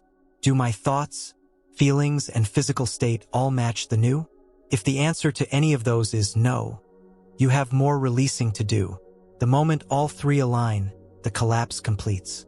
The old pattern loses all reinforcement, and the new has room to take full root. Full collapse is like cutting the rope to a drifting boat. The moment it's gone, the boat is free to move with the current. Half collapse is like cutting most of the rope but leaving one strand. The boat can move a little, but it will always be pulled back. Once you've committed to full collapse, there's something else that happens, something that changes your relationship with the field itself. You reach a point where a single, true decision doesn't just alter your life, it rewrites the probabilities of the universe around you. That's where we're going next. When you hear the word decision, you might think of it as a mental choice, a preference between options. But in the framework we've been building, a true decision is much more than that. It's an energetic event. It's a collapse point that sends a clear, unified signal to the field, a signal strong enough to reconfigure probabilities instantly. A true decision is not, I'll try this and see. It's not, I'll keep my options open. It's an unshakable internal shift where every part of you, mind, emotions, body, commits to one reality and withdraws from all others. In that moment, the physics of your life changes. The field rearranges to match the new broadcast. Paths open that were previously unavailable. Other paths close entirely because your signal no longer matches them. This is why a single moment of total clarity can have more impact than years of half-hearted effort. The field is not measuring time. It's responding to coherence. When your signal is coherent, collapse is immediate. True decisions carry a few key traits. 1. Irreversibility. Not because you can't go back, but because you have no intention to. The old reality is no longer an option in your mind, emotions, or body. 2. Energetic shift. You feel a physical release, as if something heavy has dropped away.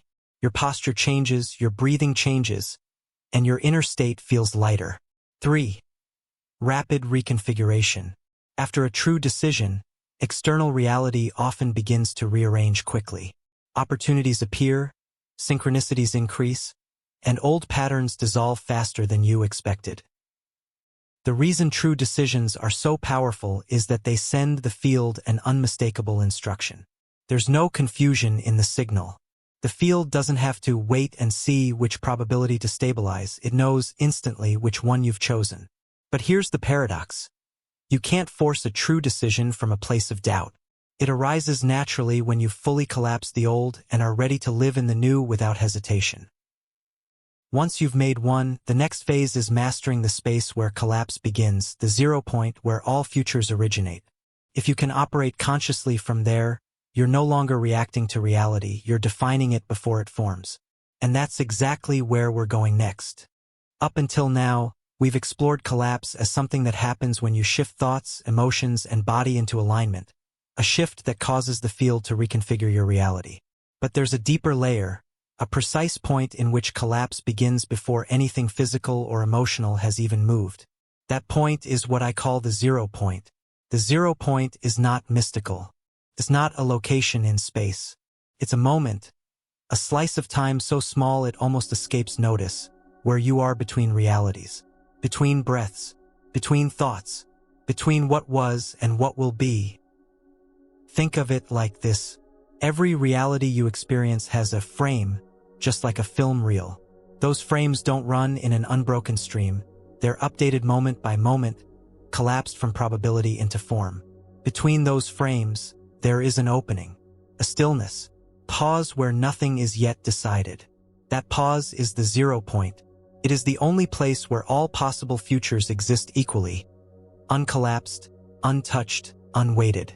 The instant you choose in that space, the wave collapses and one possibility solidifies into your experience. The challenge is that most people never notice the 0 point. They move from one thought to the next, one reaction to the next, without pausing. In doing so, they skip over the stillness and keep reinforcing the current momentum, which is usually the past replaying itself. To access the 0 point, you must learn to interrupt momentum, to insert conscious stillness before the next frame collapses. This is not taking a break in the conventional sense. It's an intentional halt where you drop every attachment to what just happened and every projection into what's next. You rest in pure awareness. When you are in the 0 point, there is no past you and future you. There's only awareness unbound. From this space, you can choose, with clarity unclouded by old loops, the exact signal you want to send to the field. The moment you choose, the 0 point releases into the next frame, and the universe begins building it in response. If you hold that choice with coherence in the next few moments, you've initiated a new timeline. Why is the 0 point so powerful? Because it's the one space where momentum loses its grip. Quantum inertia doesn't carry through if you interrupt it here. You're stepping off the moving walkway before it takes you to the same old destination. Practicing this is like developing a new reflex. At first, you'll only notice the 0 point in rare moments. Maybe when something unexpected interrupts your normal flow, or when you consciously pause before reacting. But as you get better, you can enter it at will. And the more often you operate from the 0 point, the more precise your collapses become. You're no longer relying on large, dramatic shifts to redirect your life. You're making small, exact corrections from the source point of creation itself. Once you know how to enter the 0 point, the next question is, how do you act from it in a way that ensures the new collapse locks in? There's a window, a short one, where your action has maximum impact. That brings us to the 3-second rule for reality shifts. Now that you understand the 0 point, you know that creation doesn't begin with doing. It begins with the stillness where all possibilities exist. But stillness alone isn't enough. The moment you choose in the 0 point, you must follow it with action, and timing matters more than most people realize. That's where the 3-second rule comes in. Here's the principle. Once you exit the 0 point and choose the new reality, you have about 3 seconds to act in alignment with that choice before the old momentum tries to reclaim you. 3 seconds may not sound like much, but in the quantum field, that's an eternity, enough to set the trajectory of the collapse. In those seconds, your first action imprints the signal into both your nervous system and the field. If you hesitate, doubt, or drift back into old habits in those seconds, the collapse weakens. The probability field reads the hesitation as uncertainty and begins pulling weight back toward your old timeline. Think of it like planting a seed in freshly tilled soil. If you place the seed and cover it quickly, it takes root. If you leave it exposed, wind or birds can take it away before it anchors. Your first aligned action is what covers and protects the seed of the new reality. An aligned action doesn't have to be huge. It just has to be something that is undeniably consistent with the reality you've chosen.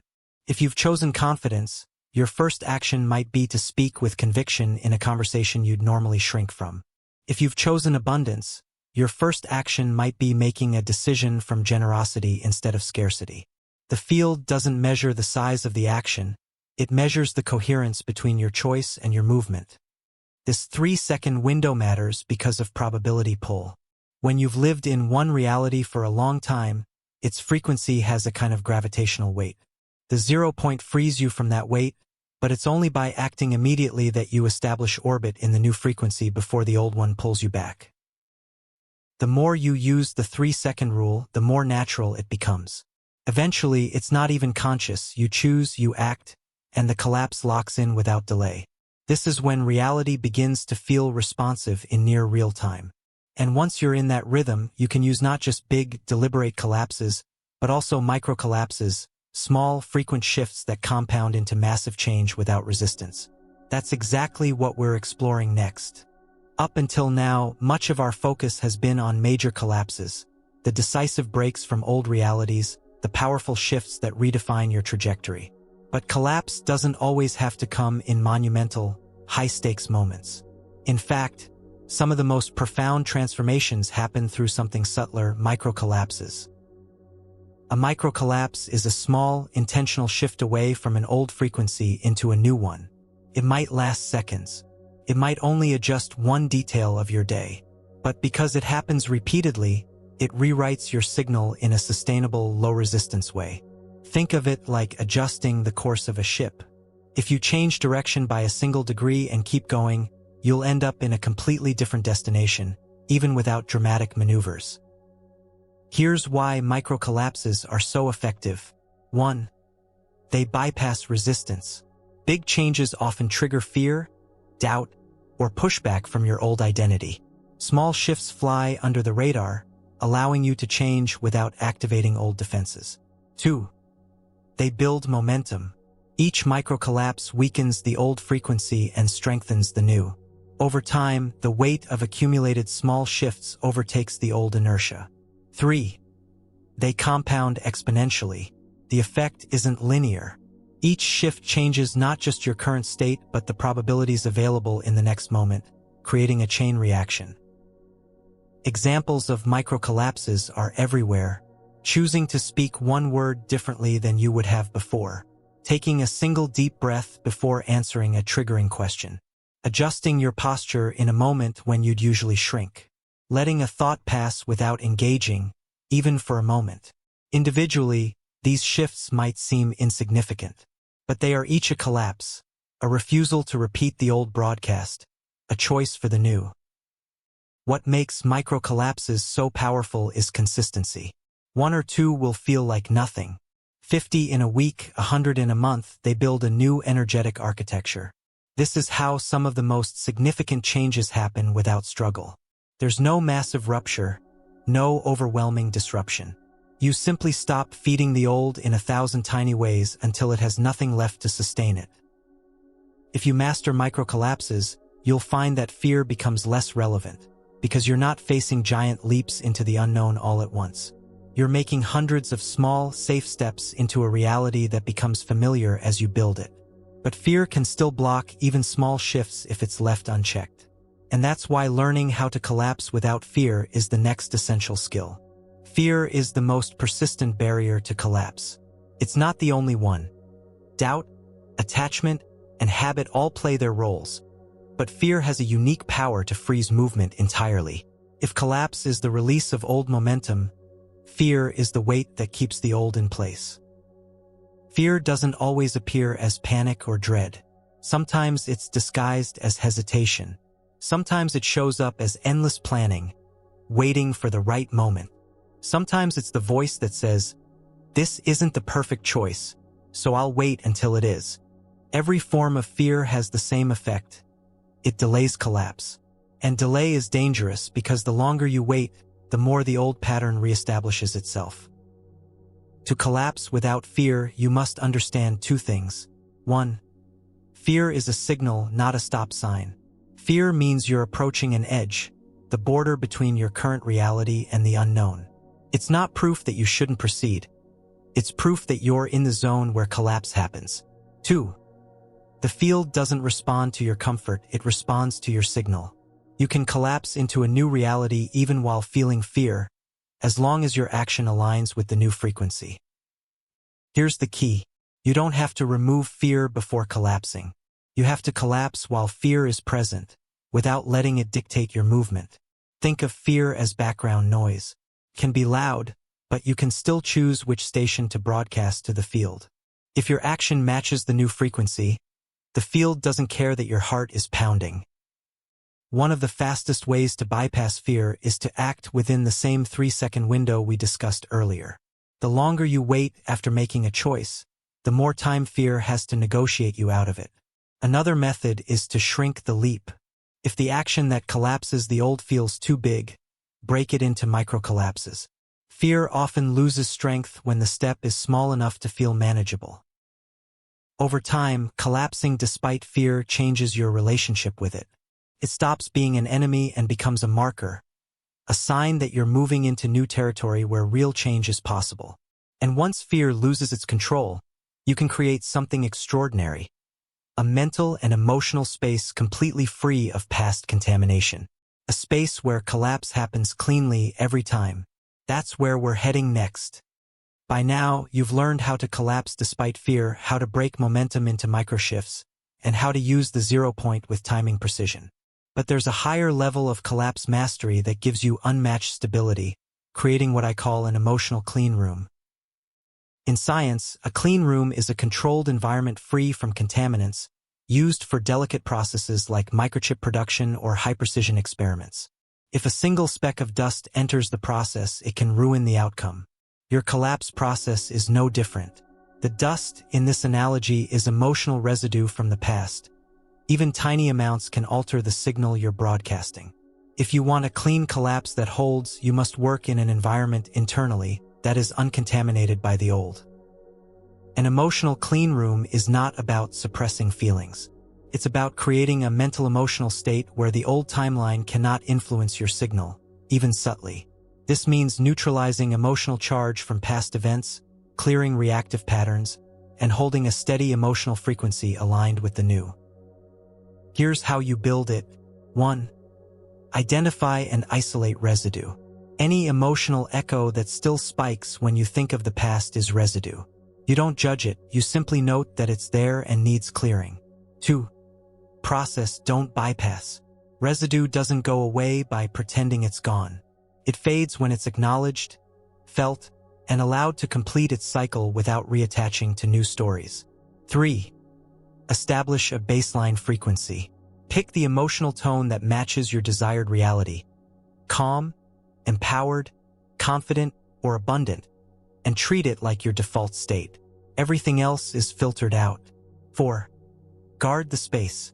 Just as a clean room requires controlled entry, you choose what mental and emotional inputs you allow in. That includes the conversations you engage in, the media you consume, and the internal narratives you repeat. When you maintain an emotional clean room, collapse becomes far easier. You're no longer trying to create a new frequency while swimming in the remnants of the old. Your signal is pure, undiluted, and consistent. And the cleaner the signal, the faster the field responds, because there's nothing contradictory for it to resolve. This is the stage where creation becomes more precise than ever before. You're not just shifting anymore, you're designing. And to design effectively, you need one thing above all else: specific instructions. That's exactly what we're exploring next. One of the most overlooked truths about collapse is this: vague intentions produce vague realities. The quantum field doesn't interpret your signals in poetic metaphor, it responds to the clarity and precision of your broadcast. If you say, "I want things to be better," you've given the field an instruction so broad that almost anything could qualify. A single good moment in an otherwise unchanged life technically fulfills that request. And so that's what you get. But when your signal is specific, not just in words, but in emotional tone, mental imagery, and physical alignment, the field has no ambiguity. It locks onto the precise collapse you've chosen. Specificity isn't about listing every external detail of your future. It's about defining the core qualities of the reality you want, the non-negotiables that make it unmistakable when they appear. Ask yourself, what emotional tone is constant in this reality? What kinds of interactions happen regularly? What baseline conditions exist here that would never occur in the old timeline?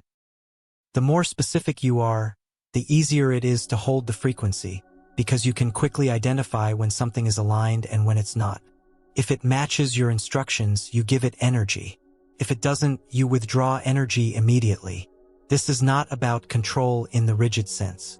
It's about precision in the energetic sense. You're not telling the universe how to build the future. You're telling it what the finished frequency feels like. Here's the critical link.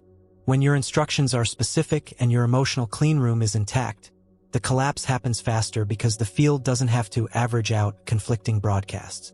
It has one clear blueprint to work from. And once you have that blueprint, the next step is to make sure the field can actually hear it, which is not just about clarity but also about broadcasting it on the right channel. That's exactly where we're heading next. You now have your emotional clean room. You've learned how to give the universe specific instructions. But here's a truth that many overlook. Even the clearest blueprint means nothing if it isn't transmitted in a way the field can actually register. The universe doesn't respond to half-hearted broadcasts. It responds to signals that are strong, coherent, and sustained. A single flash of desire followed by hours of contradictory thought is like sending a clear message through a radio, then immediately flooding it with static.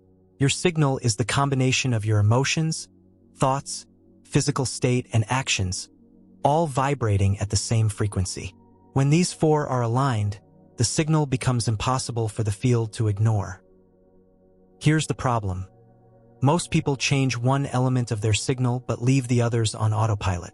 They think new thoughts but feel the same old emotions. Or they try to feel abundant while speaking and acting from scarcity. The field reads the total broadcast. If even one element is out of alignment, the signal weakens. The three qualities of a signal the universe responds to. 1. Strength. Your signal must have enough emotional intensity to register as a priority in the field. This doesn't mean desperate intensity. It means fully engaged emotional presence. 2. Coherence. All parts of your broadcast must say the same thing. Mind, heart, body, and behavior all speak the same language. 3. Consistency. A strong, coherent signal held for hours, days, or weeks will always overpower a scattered signal. It's repetition that locks a collapse in place. When you transmit a strong, coherent, consistent signal, reality responds with increasing clarity. You'll notice the field echo back to you through synchronicities, sudden opportunities, or rapid changes in external conditions. Those are confirmation that the signal is locked in. But there's a way to amplify that signal even more. A state that acts like a carrier wave, boosting its reach and speed. That amplifier is gratitude. And gratitude isn't just emotional sweetness. It's physics in motion. Let's uncover exactly how it accelerates collapse. Gratitude is often spoken about as a feel-good practice, something that improves your mood or makes you more positive. But in the context of collapse, gratitude is far more than a nice emotional state. It is one of the most powerful accelerators of reality shifts. Here's why. Gratitude signals completion. When you feel genuinely grateful for something, the field interprets it as evidence that the event or state you're grateful for is already real in your experience. In quantum terms, gratitude collapses probability into form by signaling that the chosen outcome has already occurred. This is why practicing gratitude for a future reality, as if it's already here, creates such powerful results. You're not hoping for it. You're broadcasting the signal of someone who has already received it. The field doesn't differentiate between memory and current reality when the emotional frequency is the same. It simply aligns external events to match the broadcast. The mechanics of gratitude in collapse. 1. Emotional proof. Gratitude carries a deep emotional resonance. When it's authentic, it overrides lingering doubt or fear in your signal. 2. Frequency stability. Gratitude is a high-consistency frequency. It's difficult to feel genuine gratitude and also broadcast conflicting emotions at the same time. 3. Feedback amplification. Gratitude attracts more of what you're grateful for, because the field is reading it as this is the chosen pattern. The key is authenticity.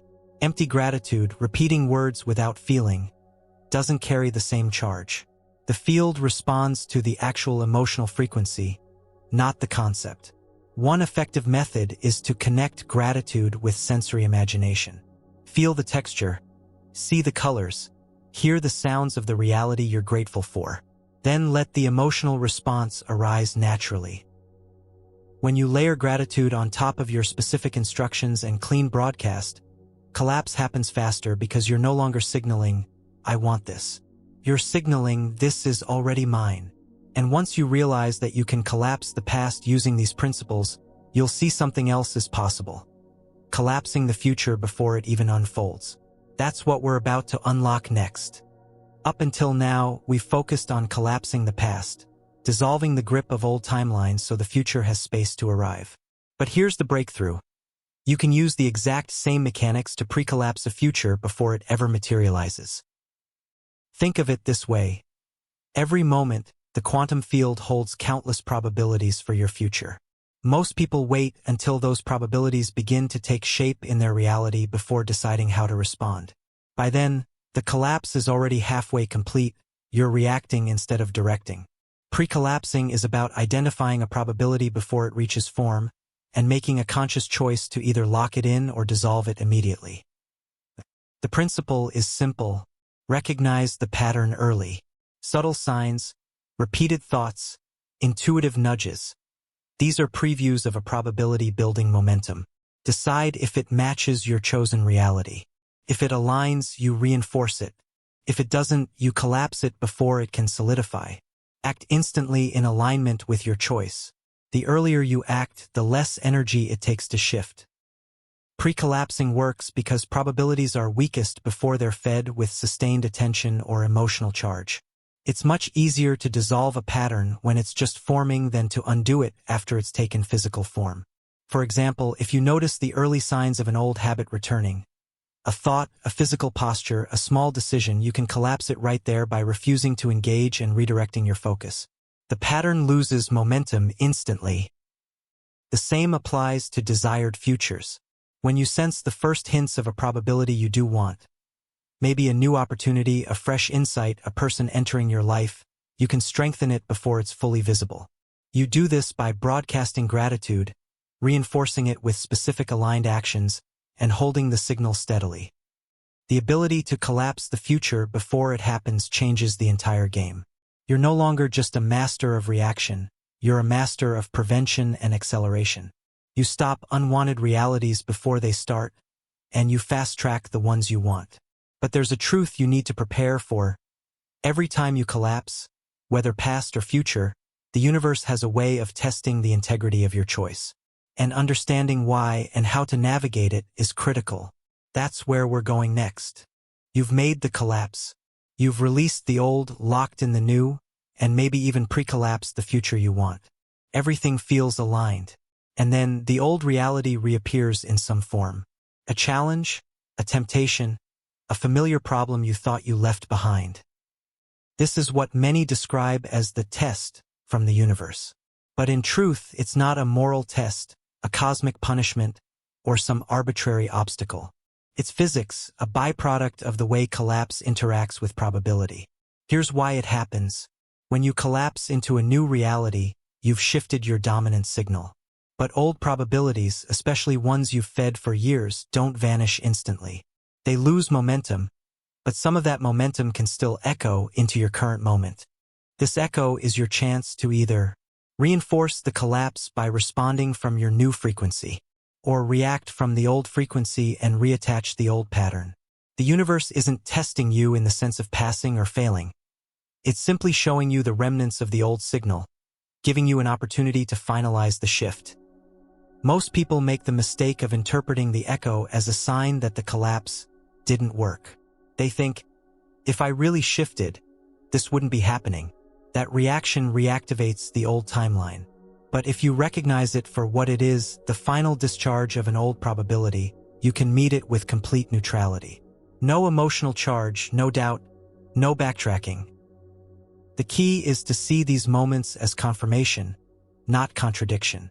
The appearance of an old pattern gives you the chance to declare, through thought, feeling, and action, this is no longer my reality. When you do this, the probability collapses fully, and its echo fades for good.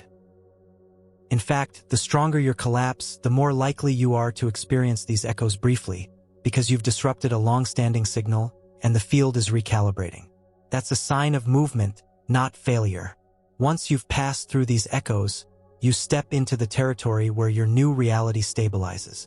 And that's when the deeper work begins, learning to live in the new timeline without letting the old one reattach.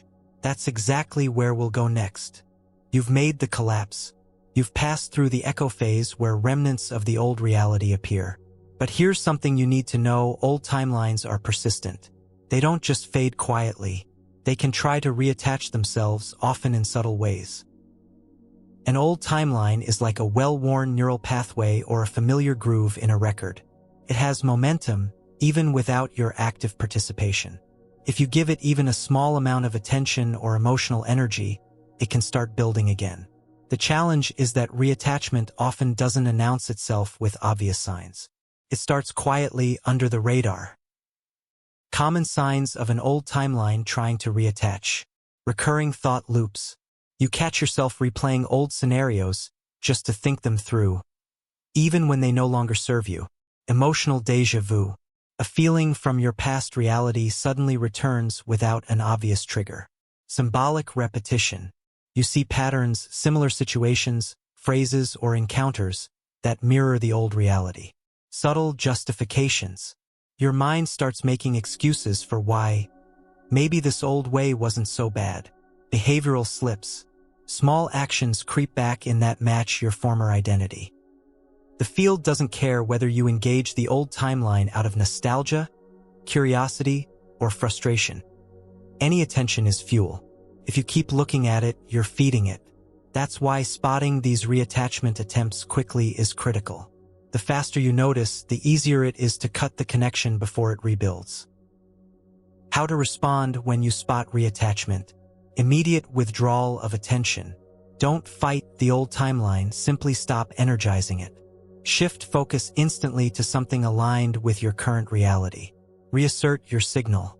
Speak, feel, and act from the frequency of the new timeline right away. Close the loop.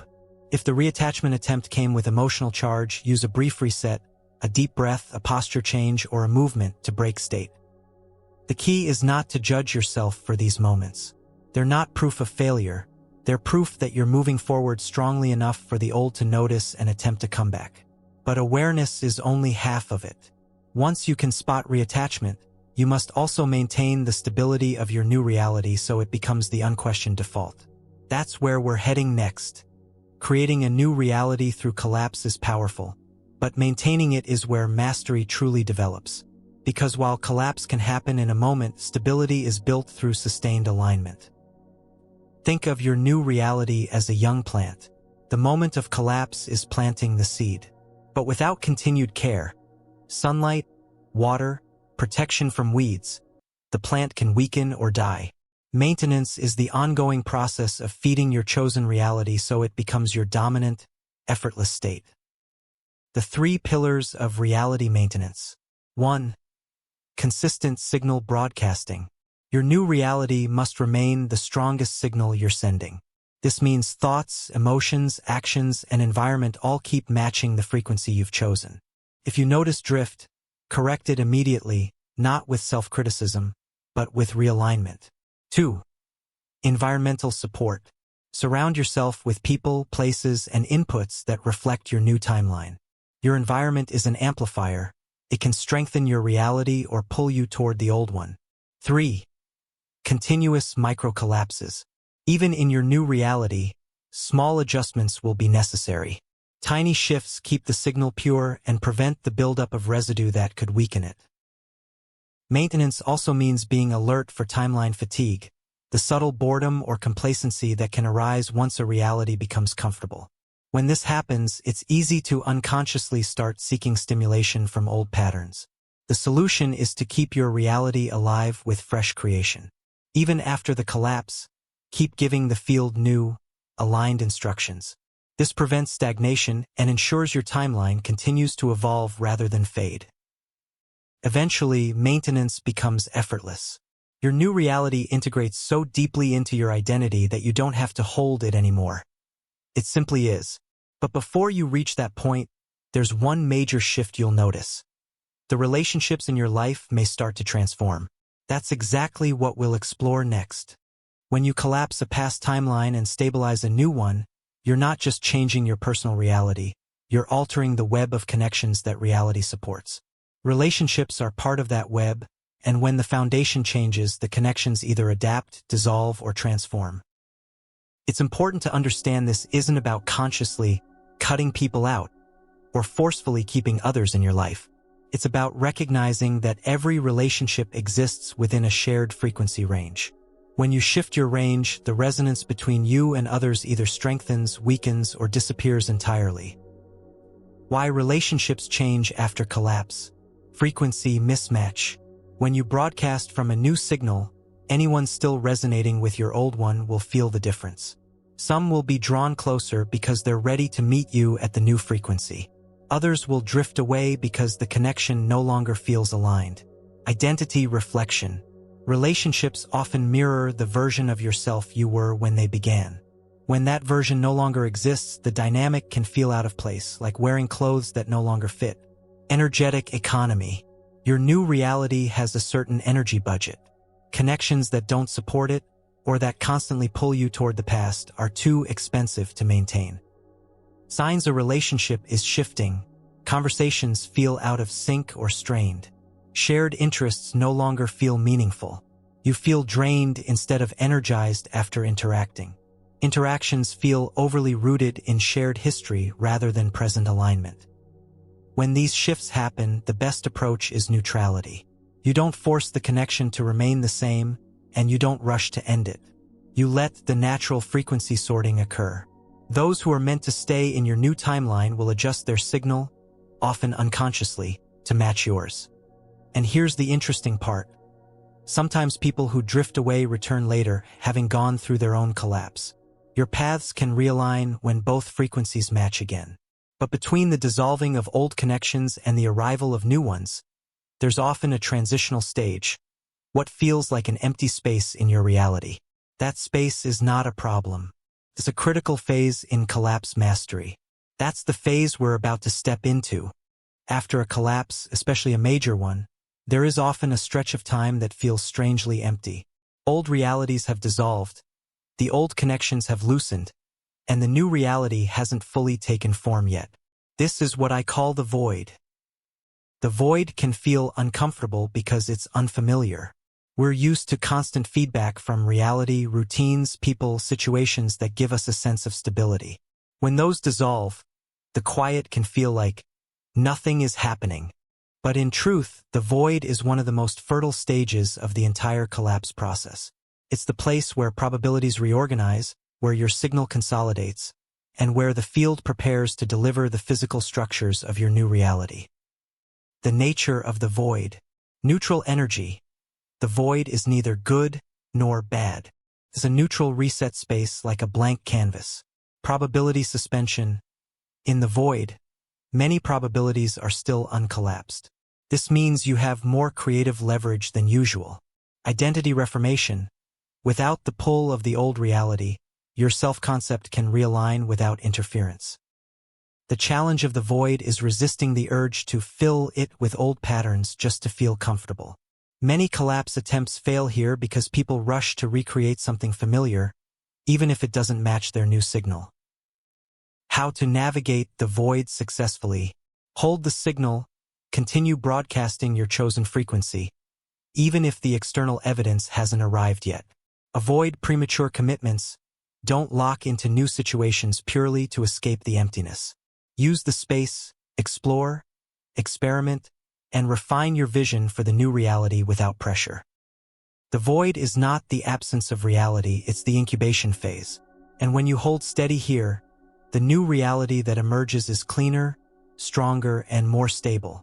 And once the new future begins to send signals back, feedback that your broadcast has been received, you'll know the void has done its job. That's where we're heading next. The void doesn't last forever.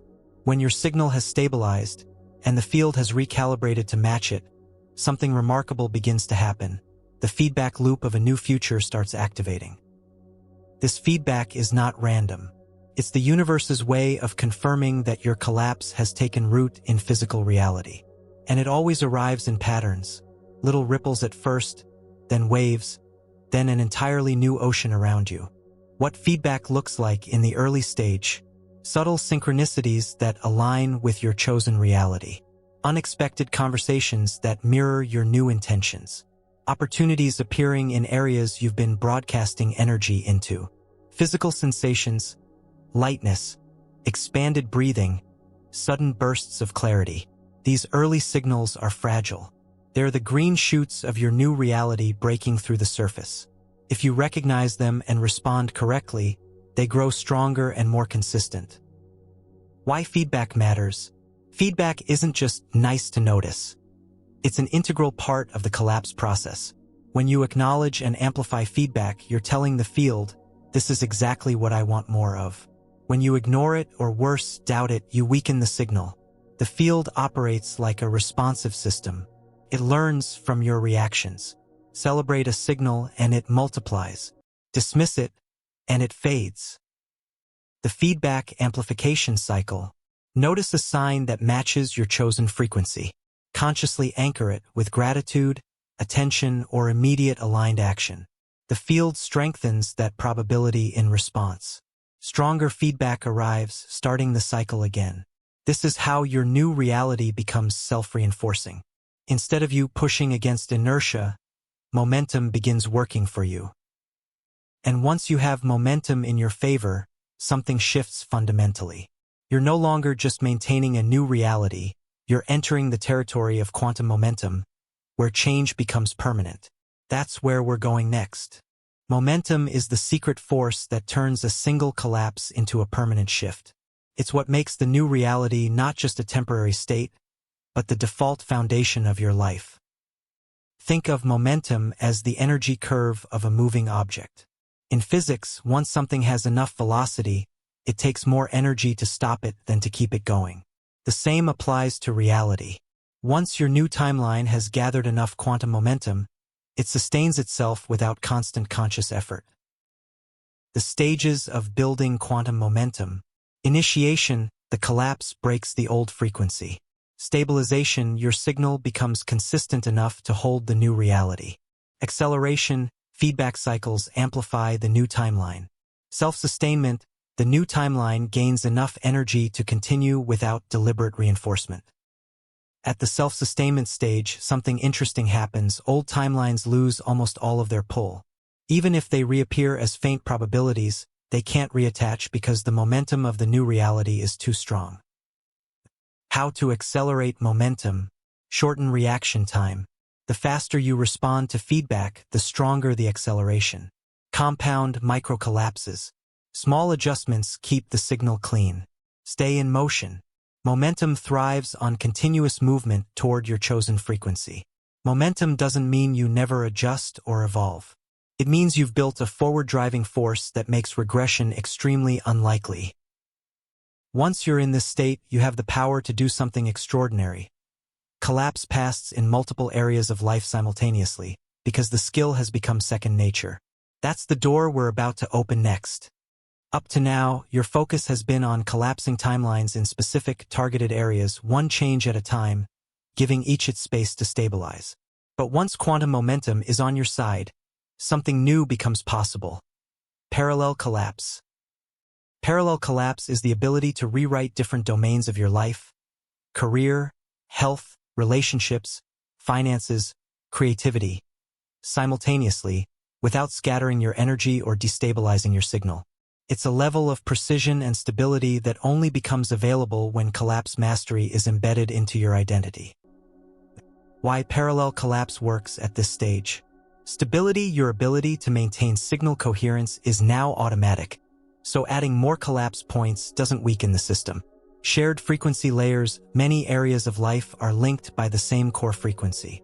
Shifting one often influences others naturally. Momentum carryover, the energy driving one successful collapse feeds the others, accelerating them. The key to rewriting multiple areas at once is sequencing and synergy, knowing which shifts support each other so the whole process compounds. For example, a collapse in your self-image can simultaneously affect relationships, finances, and health, because all of those areas are influenced by the way you see and treat yourself. How to structure parallel collapse. Choose a primary anchor collapse, the one area that, if shifted, will create a ripple effect through the others. Link secondary collapses to the same frequency pattern as the anchor. Reinforce with consistent rituals that feed all chosen areas at once, such as emotional cleanroom resets, gratitude amplification, and daily signal alignment. When done right, Parallel collapse can lead to periods of accelerated transformation, where life changes so rapidly that external observers think you've leapt into an entirely different reality. And that acceleration is exactly what happens in the next stage, when the universe itself starts increasing the speed of manifestation. That's where we're about to go. There's a point in collapse mastery where your reality shifts stop feeling like individual events and start blending into a continuous flow. You make a decision, and change appears almost immediately. You notice a pattern, and the feedback loop returns within hours instead of weeks. This is what happens when the universe speeds up. It's not that time itself changes, it's that the lag between your broadcast and the physical reflection shortens dramatically. Why acceleration happens? Signal purity, you've removed most conflicting broadcasts, so the field doesn't have to average out your intentions. Momentum threshold, once enough energy is moving in the same direction, manifestation requires less input to maintain speed. Feedback efficiency, your recognition and amplification of feedback happens so quickly that the loop tightens naturally.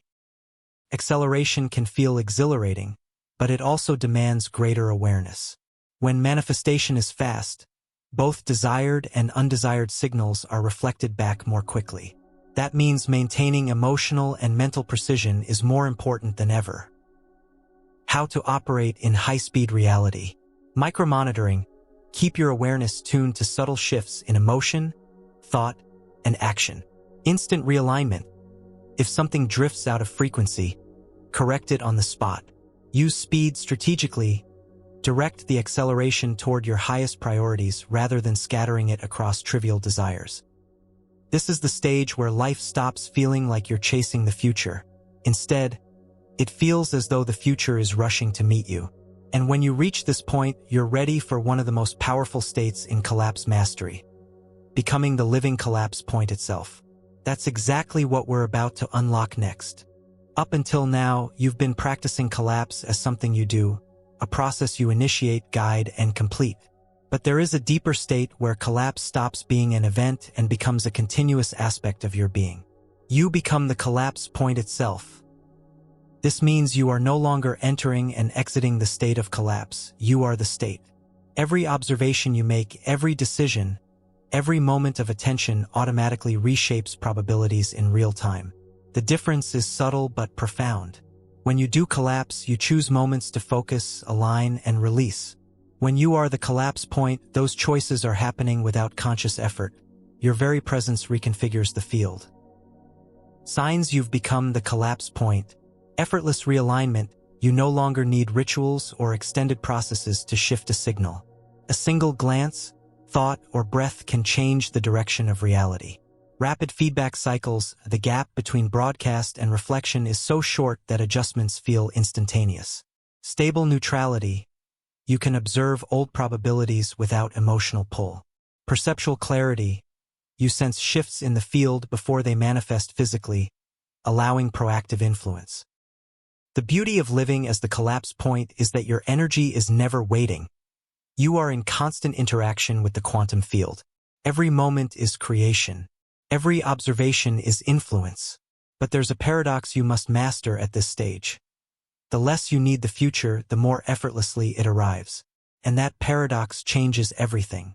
One of the most counterintuitive truths of collapse mastery is that attachment slows the process. The moment you begin needing the future to arrive, you introduce resistance into the signal. Needing carries the frequency of lack. When the field reads lack, it doesn't interpret it as urgency. It interprets it as a request to maintain the absence. The signal says, I don't have this yet, and so reality keeps reflecting that. This is why the most potent collapses happen when you're fully engaged in the present, even as you hold the frequency of the future. You've made the choice. You've locked the signal. And then you release the need for it to appear on your timeline. How to operate without need. Signal security, trust the broadcast. Once sent, you don't keep resending it with anxious energy. Present saturation. Fill the present moment so fully that there's no gap for need to creep in. Detachment without indifference, you still care, but you aren't dependent on the outcome to feel whole. When you master this paradox, something unexpected happens. the timeline accelerates again. Because without resistance, the field has no reason to delay. The chosen future is the clearest probability, so it arrives without friction.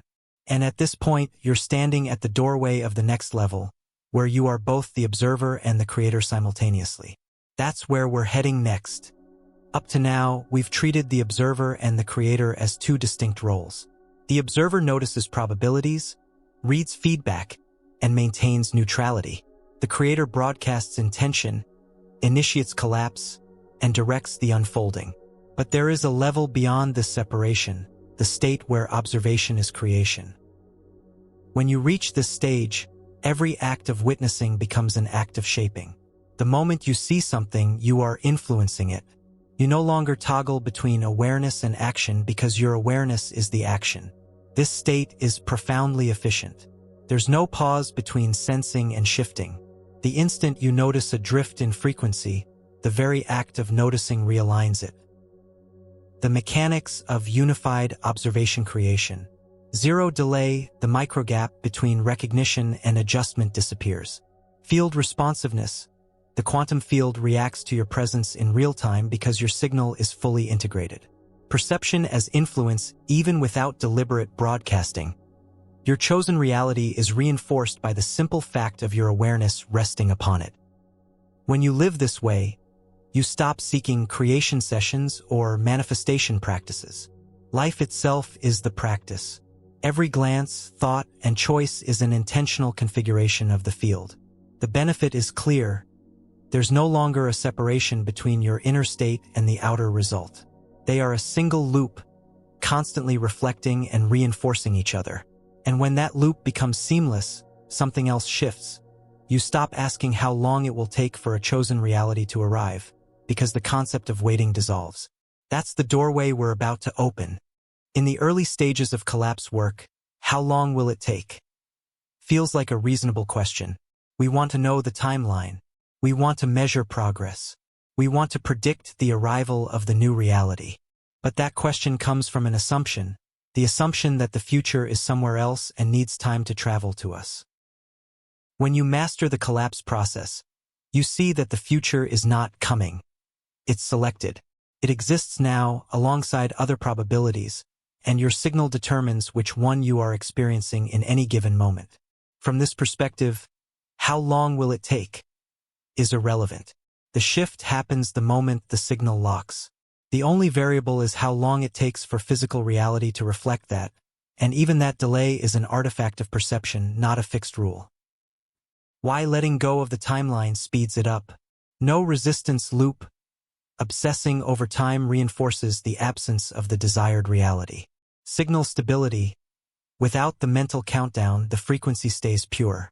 Field trust. The quantum field responds more efficiently to steady signals than to ones disrupted by constant checking. When you no longer care about when, you free the field to deliver in the most direct way possible. Sometimes that's immediate. Sometimes it takes a path that feels roundabout, but in hindsight, it's always the shortest path available given your current alignment. At this stage, your relationship with time itself changes. You start living as if the chosen reality is already here, and in doing so, you collapse the very distance you once thought you had to travel. From here, the game becomes infinite, and it's one you can't lose. That's exactly where we're heading next. Most people treat life like a finite game with fixed rules, clear winners, and an eventual endpoint. But collapse mastery reveals a very different truth. Reality is an infinite game.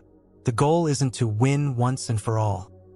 The goal is to keep playing, keep creating, keep expanding the possibilities. When you live in the infinite game, there is no ultimate finish line. Every collapse leads to another choice, another creation, another experience. Instead of asking, when will I be done? You begin asking, what will I create next? Why you can't lose in the infinite game. Every move expands the field. Even so-called mistakes create new probabilities to explore. No final state, because there's always another timeline to step into. There's no permanent failure. You control the frame, the meaning of each outcome is determined by the perspective you choose in the moment. This shift is liberating. In a finite mindset, A single unwanted result can feel like the end. In the infinite game, it's simply a temporary probability you can collapse out of at any moment.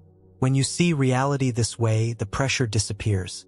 There's no desperate need to get it right every time, because the game is ongoing, and every move gives you more skill for the next one. But here's where it gets even more interesting. In the infinite game, the process of collapse itself can be transcended. You can step into a state where you're no longer consciously collapsing anything, because the boundaries between before and after dissolve completely. That's the final mastery step before we close this journey. Throughout this entire series, collapse has been the central mechanic, the act of selecting and stabilizing a new reality by dissolving the old. But there is a stage beyond even that, the collapse of collapse itself. This doesn't mean you stop shifting realities. It means you no longer experience those shifts as discrete events.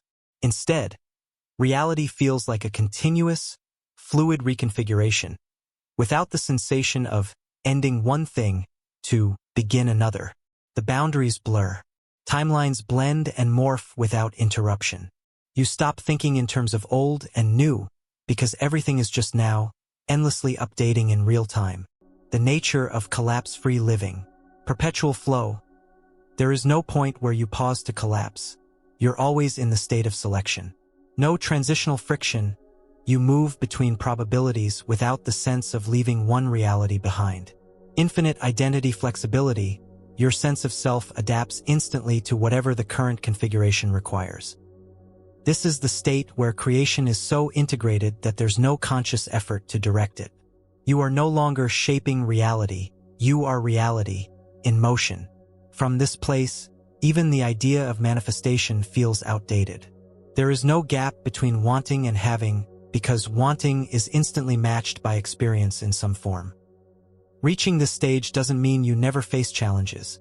It means challenges are simply new patterns to explore, not problems to solve. Life becomes a seamless unfolding without the artificial division of before and after.